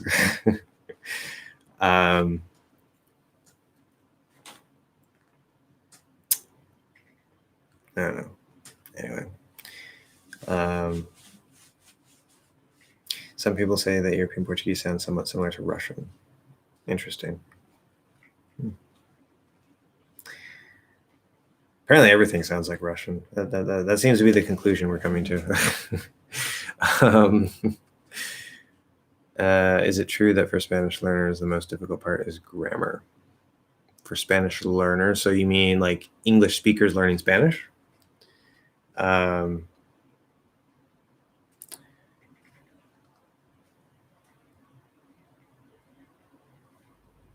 I mean, there's some parts of the pronunciation that are really difficult. Probably the single most difficult thing in pronunciation is the R. Like a single tap we can usually do, because I mean we have a flap D, so it's close enough. Although a lot of people, because they see the R, they just do an English R, right? Pero, God, I hate it. Ugh. Like you could at least try. You could at least try. Like I totally get like Spanish speakers who are really annoyed by an English accent. I totally understand, because like quiero ir a la playa, right? Like I feel like a valley girl actually when I do that. like oh my God, quiero ir a la playa, you know? And it's just like, it hurts my ears and it hurts my soul. Like you can at least try to flap your R, like please. But anyway, but rolling the R, that is literally one of the single most difficult things for an English learner to get when learning Spanish. I still don't have it perfect, but I haven't really been practicing it. It took me 6 months to just start being able to do it, back in the day when I was learning a lot. But the grammar, yeah, because a lot of the vocabulary is the same. In fact, if I don't know a word in Spanish, I will simply choose a fancy sounding English word, and it will usually work. Because like literally, like I think it's like 65% of modern English vocabulary is of French and Latin origin. And so, like, I mean, compassion, compasión, ambulance, ambulancia. I said a little nasal, ambulancia. Of course, I have my schwa at the end there. That's a mistake I have. I didn't notice that until later. Ambulancia. Whatever, like, you know, there's so many shared words that usually we can guess the words if we don't know them. So that's a huge bonus. But the grammar, yes. A lot of the grammar is quite similar, right? Like, I want to go to the beach. Quiero ir a la playa. Like, I want go to beach. The beach, like it's almost the same. It's subject, verb, object, or sorry, not subject. Yeah, subject, verb, object. Just like English. Unlike Japanese, which is subject, object, verb. The verb's at the end. So that's not too hard. But then you have certain things in Spanish, like me gusta. That's so confusing when you're a beginner, because right, it's like that piece is like backwards, right? Because like literally, it's to me, it is pleasing something, right? Me gusta la cerveza. I can't speak. Me gusta la cerveza, right? So to me, it is pleasing the beer. And you actually don't even have a word it technically. I mean, you have like lo or la that or el that can kind of replace it grammatically, but you don't actually have it, like, you know, as the same structure as English. So it would be like to me pleasing. But like, yeah, it's just like to me it is pleasing the beer. And it's like, okay, wait. So then if you literally translate that, it's like, what's pleasing the beer? Right? It's just, it can be so confusing. So it takes a while to get used to that. And then also adding the N, right? Because they teach us like me gusta, right? Like that's the thing. But if you change anything, so like if I want to ask like, do you like it? It's even harder because I have to remember, okay, so it's not me, now it's te. I say te gusta, right? And if it's plural, like las cervezas, I have to say te gustan las cervezas, right? And I always forget the N. It's a very common mistake for English learners because we're already not used to doing that.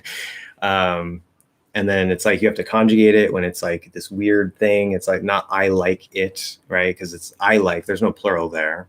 And if I want to say I like it, I have to say, or I like them. Them is in the plural, but now I have to say me gustan and conjugate the verb to be plural, and it just doesn't make any sense. So yeah, there are things like that in Spanish that are just like nightmares for us. Or ser and estar, por and para, still don't have it. Still don't have it. I'm pretty good with it now for the most part, but there's still cases where I'm just like, I don't know. I'm just going to pick one. And then, of course, the subjunctive. Because in English, the subjunctive as a separate form is almost like completely gone. And so sometimes I'm not sure which form of the subjunctive to use, and other times I'm not sure if I should even use the subjunctive. So it's a mess. Grammar is definitely the hardest part, but even then, a lot of the grammar is similar, as I said. So that's why I calculated that Spanish would be the relatively fastest and easiest to learn. And even the U.S. government says Spanish is a level 1 category language for English learners, or English speakers. It's one of the easiest languages for an English speaker. I think it may even be the easiest language for an English speaker, but I could be wrong about that. I speak the European variant, kind of. I have my Mozambican accent on top of it. Oh, okay, that's cool. Regarding the other languages that you speak, most of which use the A-E-I-O-U vowel system, don't you find it hard, missed a word there, don't you find it hard pronunciation-wise to not have one language influence the others? Well, I mean, I'm not quite a polyglot yet. Like you'd sound Spanish and Japanese or vice versa. Don't you find it? Yeah, good. Got it. I'm not quite a polyglot yet. I mean, I speak Spanish fairly well, I guess. I don't even like to say that because I'm so rusty. It's just like, fuck it. F word, sorry. That's how I normally speak. Or I'm just like, yeah, like it's almost kind of embarrassing because it's like, it's so slow now. And I'm just like it's still there, but it's just so slow and unpracticed. And just like, do I really speak Spanish? But yeah, I speak Spanish. Like very basic Japanese. I can say some things in German. So like, yeah, but obviously I've explored the sound systems and I try to have really good pronunciation when I do say things in those languages. Like ich kann Deutsch, or Nihon ni ikitai desu. And some of these things, like a lot of my pronunciation experience and being aware of my mouth and stuff, I didn't develop until I was learning Spanish. And so a lot of my initial exposure to like Japanese, and then later with German a bit, it wasn't quite as developed, especially with Japanese, because that's the first one that I tried to do a long time ago. And so basically anything that I didn't absorb from talent, I didn't get. And so there's probably things in Japanese that I'm just like not right on. But like to me, Japanese and Spanish sound quite similar. Obviously they're different. There's sounds that aren't in Japanese that are in Spanish and this and that. But as far as like the basic vowels and how a lot of the consonant sounds and stuff, I think they're similar, definitely more similar than compared to English. But as for this question, I don't know. I don't think I'm experienced enough to really have that, but I would say no, not particularly. The only problem I have is that because I've noticed I've been speaking Spanish a bit more recently with a person, and what I'm noticing is, which this used to happen when I was practicing Spanish a lot, but it wouldn't happen all the time. Now it seems like it's happening more frequently now because my Spanish is so rusty. I'll be like, I'll need a word, and the Japanese or the German word will come up. That's a bit of a problem. Like I couldn't think of the word bathroom for some reason, and what came to my mind was toire, like toire from Japanese, toilet. And I was like, what is the Spanish word for bathroom? I couldn't think of it. I could not think of it. And then it was like 2 days later, the word came to my, baño. Like I couldn't even think of it. So that's a bit of a problem. But the pronunciation, I don't know. Maybe if I try to speak too fast, like things can kind of come out weird. But and And it's usually like the bigger one will influence the smaller one. So like since I don't actually like really speak German, but I can say some things in German, if I'm not really paying attention to my pronunciation, it can kind of go in more of a Spanish direction.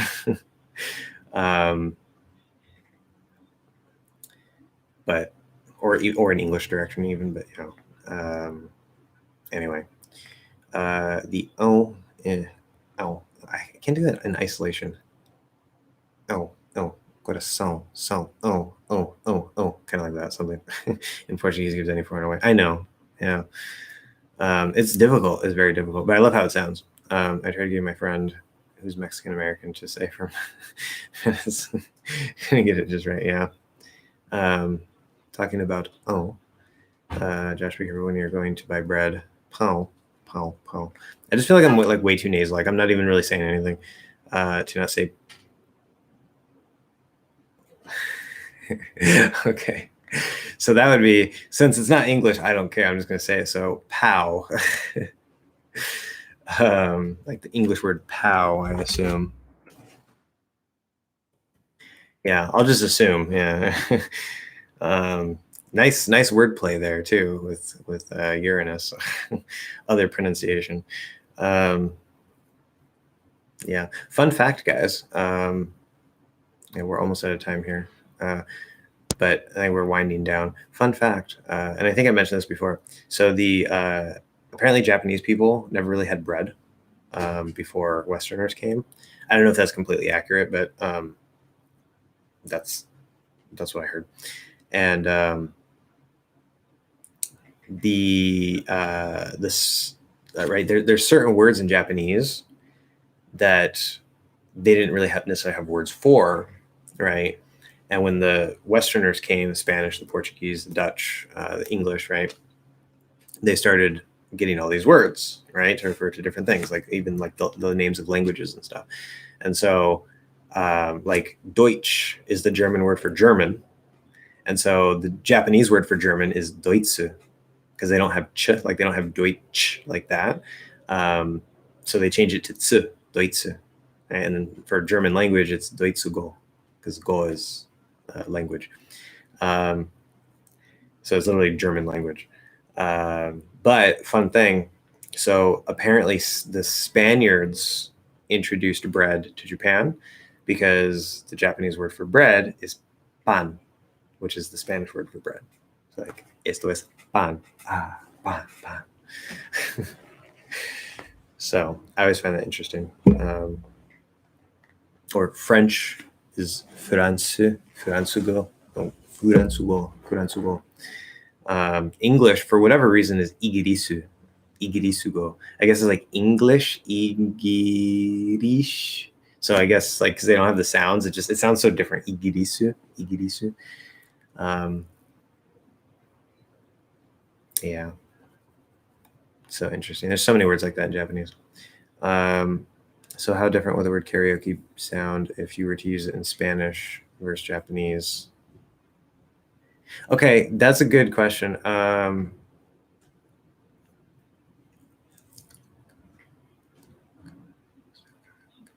So in English, because it's usually seen as pretentious if you try to use the foreign pronunciation of a word. So like karaoke, that's how we pronounce it in English. They karaoke. If I say, hey, do you want to go out and do some karaoke tonight? People are going to be like, what? They're going to be like, why are you saying it that way? Like you're stop trying to be fancy, right? Like you're not cool. That would be the reaction. But if I'm speaking in another language and I know how to pronounce the word in the original language, especially if I'm not sure how they might pronounce it in the language I'm speaking, then I will try to use the pronunciation of the language that it came from.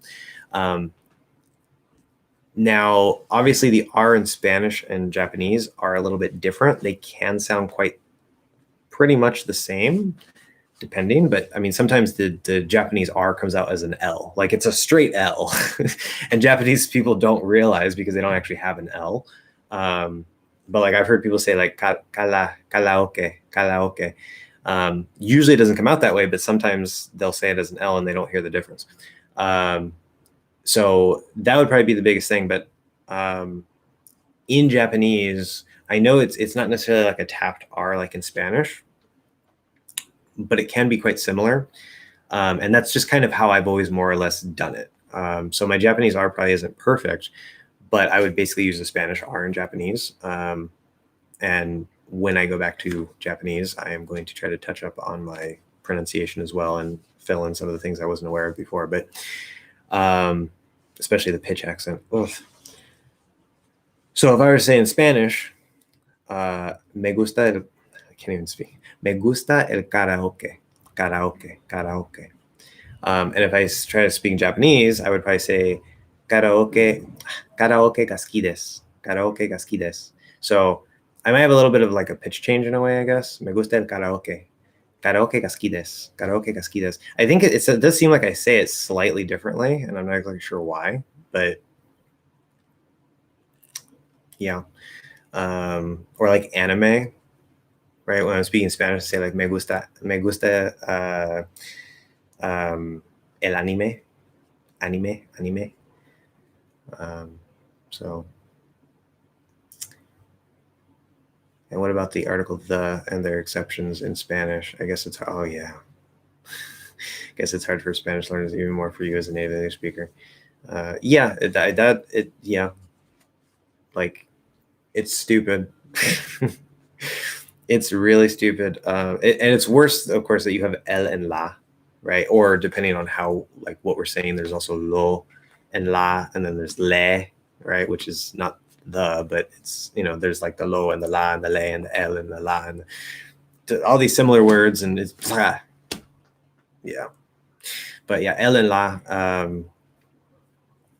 which that's even I think harder in Portuguese, because instead of el you have o, and instead of la you have a, which is totally like somebody who is an English speaker who learns Spanish first and then goes to Portuguese. I associate a with to, the word to, right? Quiero ir a la playa, but then like you say, like I don't know, like as mujeres or mujeres or something like that. Anyway, like I'm trying to say like the women. And so it's like as, like what, like las mujeres. So it's just like, it's something that I don't have to get used to in Portuguese. It's so weird, but yeah, that is always hard. That's one of the good things about Russian is they don't have articles. So a Russian speaker learning English, they're just like, this is a strange concept. Why do you do this? You don't need this. It makes sense without it. It's like, yeah, but we do it anyway.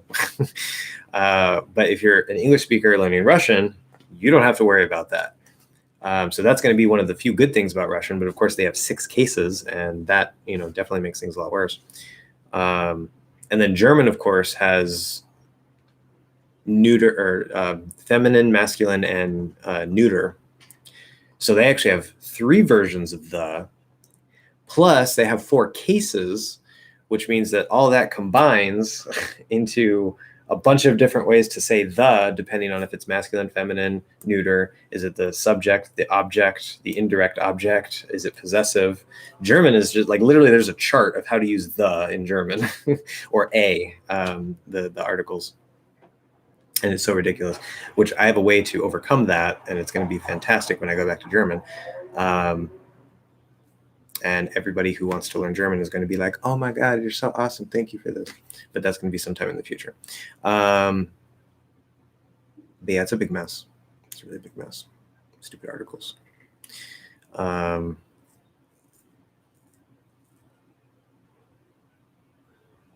Yeah. Anyway.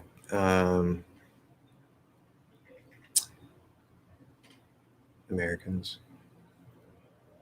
It's Americans one. Okay. Anyway, yeah, so we are out of time, guys. It's a good thing because we're like just running on fumes here. Thanks for sharing the trivia regarding pan. Yes, I can read that. It's always irked me for some reason, since most of the modern vocab is imported from English but not bread. Yeah, I know, right? When I found it, because it's actually funny, because I learned the word for bread in Japanese before I knew the word in Spanish. And so it was when I learned that pan is bred in Spanish, I was like, wait, why is this the same? And I looked it up and I was like, oh, that makes sense. It actually, the Japanese word comes from Spanish. But I was just like totally shocked. I was like, why is this the same? This doesn't make any sense. Yeah, also arubaito. Yeah, baito. Yeah, that was imported from German too. I didn't realize that either until I learned arbeit. And actually, I didn't even put two and two together because arubaito, it seems like it's obviously it's based on it, but it's morphed into Japanese phonetics. And so it doesn't seem quite the same. And so I actually didn't notice it. Like I learned Arbeit in German, and then it wasn't until like 2 years later that I was like, oh, Arubaito is from German. It just like randomly occurred to me in my brain. I was like, oh my God. So yeah, languages are awesome. Yes, I know you have gender in Spanish. Masculine and feminine. That's what the L and the la and the lo and the la and the le and the la. Yeah, for language, you can just say gender. That's fine. Genders or gender doesn't matter. It's called grammatical gender, so you don't need the S. And that just makes it more complicated. But like even when to use the articles, yes, it's kind of a pain because sometimes it matches with English, which is great. Sometimes it doesn't. It's really stupid. Like if I remember correctly, one of the rules that stuck out to me was like if you say like man created fire or something, or man mastered fire, right? It would be like el hombre dominó el fuego, right? But in English, we don't say the man. If you say the man dominated fire, it sounds like a specific man instead of like humanity, right? So I'm just like, it's like the opposite. Spanish sounds like weird Portuguese to me. It's like old formal Portuguese with butchered pronunciation. Archaic even, but at the same time, it sounds pretty cool. Yeah, I don't know. Well, Old Spanish actually, like the B and the V, they used to be two completely different sounds. There's a B and a V. In modern Spanish, technically, I think it depends on dialect. There is still a very small difference, but it doesn't really matter. So like a lot of people, so that's where this is cow, vaca, and a lot of people will spell it like this. Or they might use a C, and that's spelled vaca with a B, which bugs me. I'm not even a native speaker, and when I see natives, I mean, like they're natives. I mean, whatever. Okay, I'm not gonna, say, hey, whatever. But it bugs me to see that because, like, I know how it's spelled. Like, I can spell any Spanish word because it's phonetic. The spelling system is phonetic. I just have to be able to recognize the word. It's not a problem. Even if I've never seen it before, I'll be able to spell it. Although this can be a problem sometimes with the V and the B because they do sound the same. So I might have some trouble there, but once I've seen it spelled, then I'm not going to misspell it. Like I'm not going to forget that it's a B. But native speakers, it's like maybe they just didn't go to school or whatever, or they didn't have, but some people just don't care. Even in English, that happens too. And so it's just like, it's like, how it's spelled and you're just being lazy. Spell it right, goddammit. So anyway, we are out of time. So thank you guys very much. I have to go. Always appreciate your time and hope you're doing better. The last community post had me worried. I need to get my arse back on Patreon and respond to all the good stuff. Yeah. Well, no worries. It's like there's a version of English where people speak Shakespearean English with a funny accent on top. Yeah. Yeah. I know things can sound like that too. Doth, I don't even know if this would be right. Like doth the I don't even know. Like, is that what thou doth do? I don't even know. Thanks for the live. Yeah, no problem. Thank you guys very much. I will see you all next week as always. Make sure to bring questions. I really like how we kind of got to the end here and it's like, this is when I need to go and there's no more questions and like, fantastic. And now I'm the one who just keeps talking when I should be going. So now it's my problem instead of trying to answer questions. You're welcome. Very welcome. But yeah. Okay. So You too, Gabriel. Thanks for answering my of course question a while back. No problem. No problem. Yeah, this is real English. Focus on real English. Focus on your ear, guys. Ears, not eyes. Focus on your ears. Maybe your treatment if you need it. Yes, thank you very much. Makes me feel like a patient, like a hospital patient. Like, oh, I'm gonna die. Yeah, okay, Gabriel. Kind of weird. Okay, bye.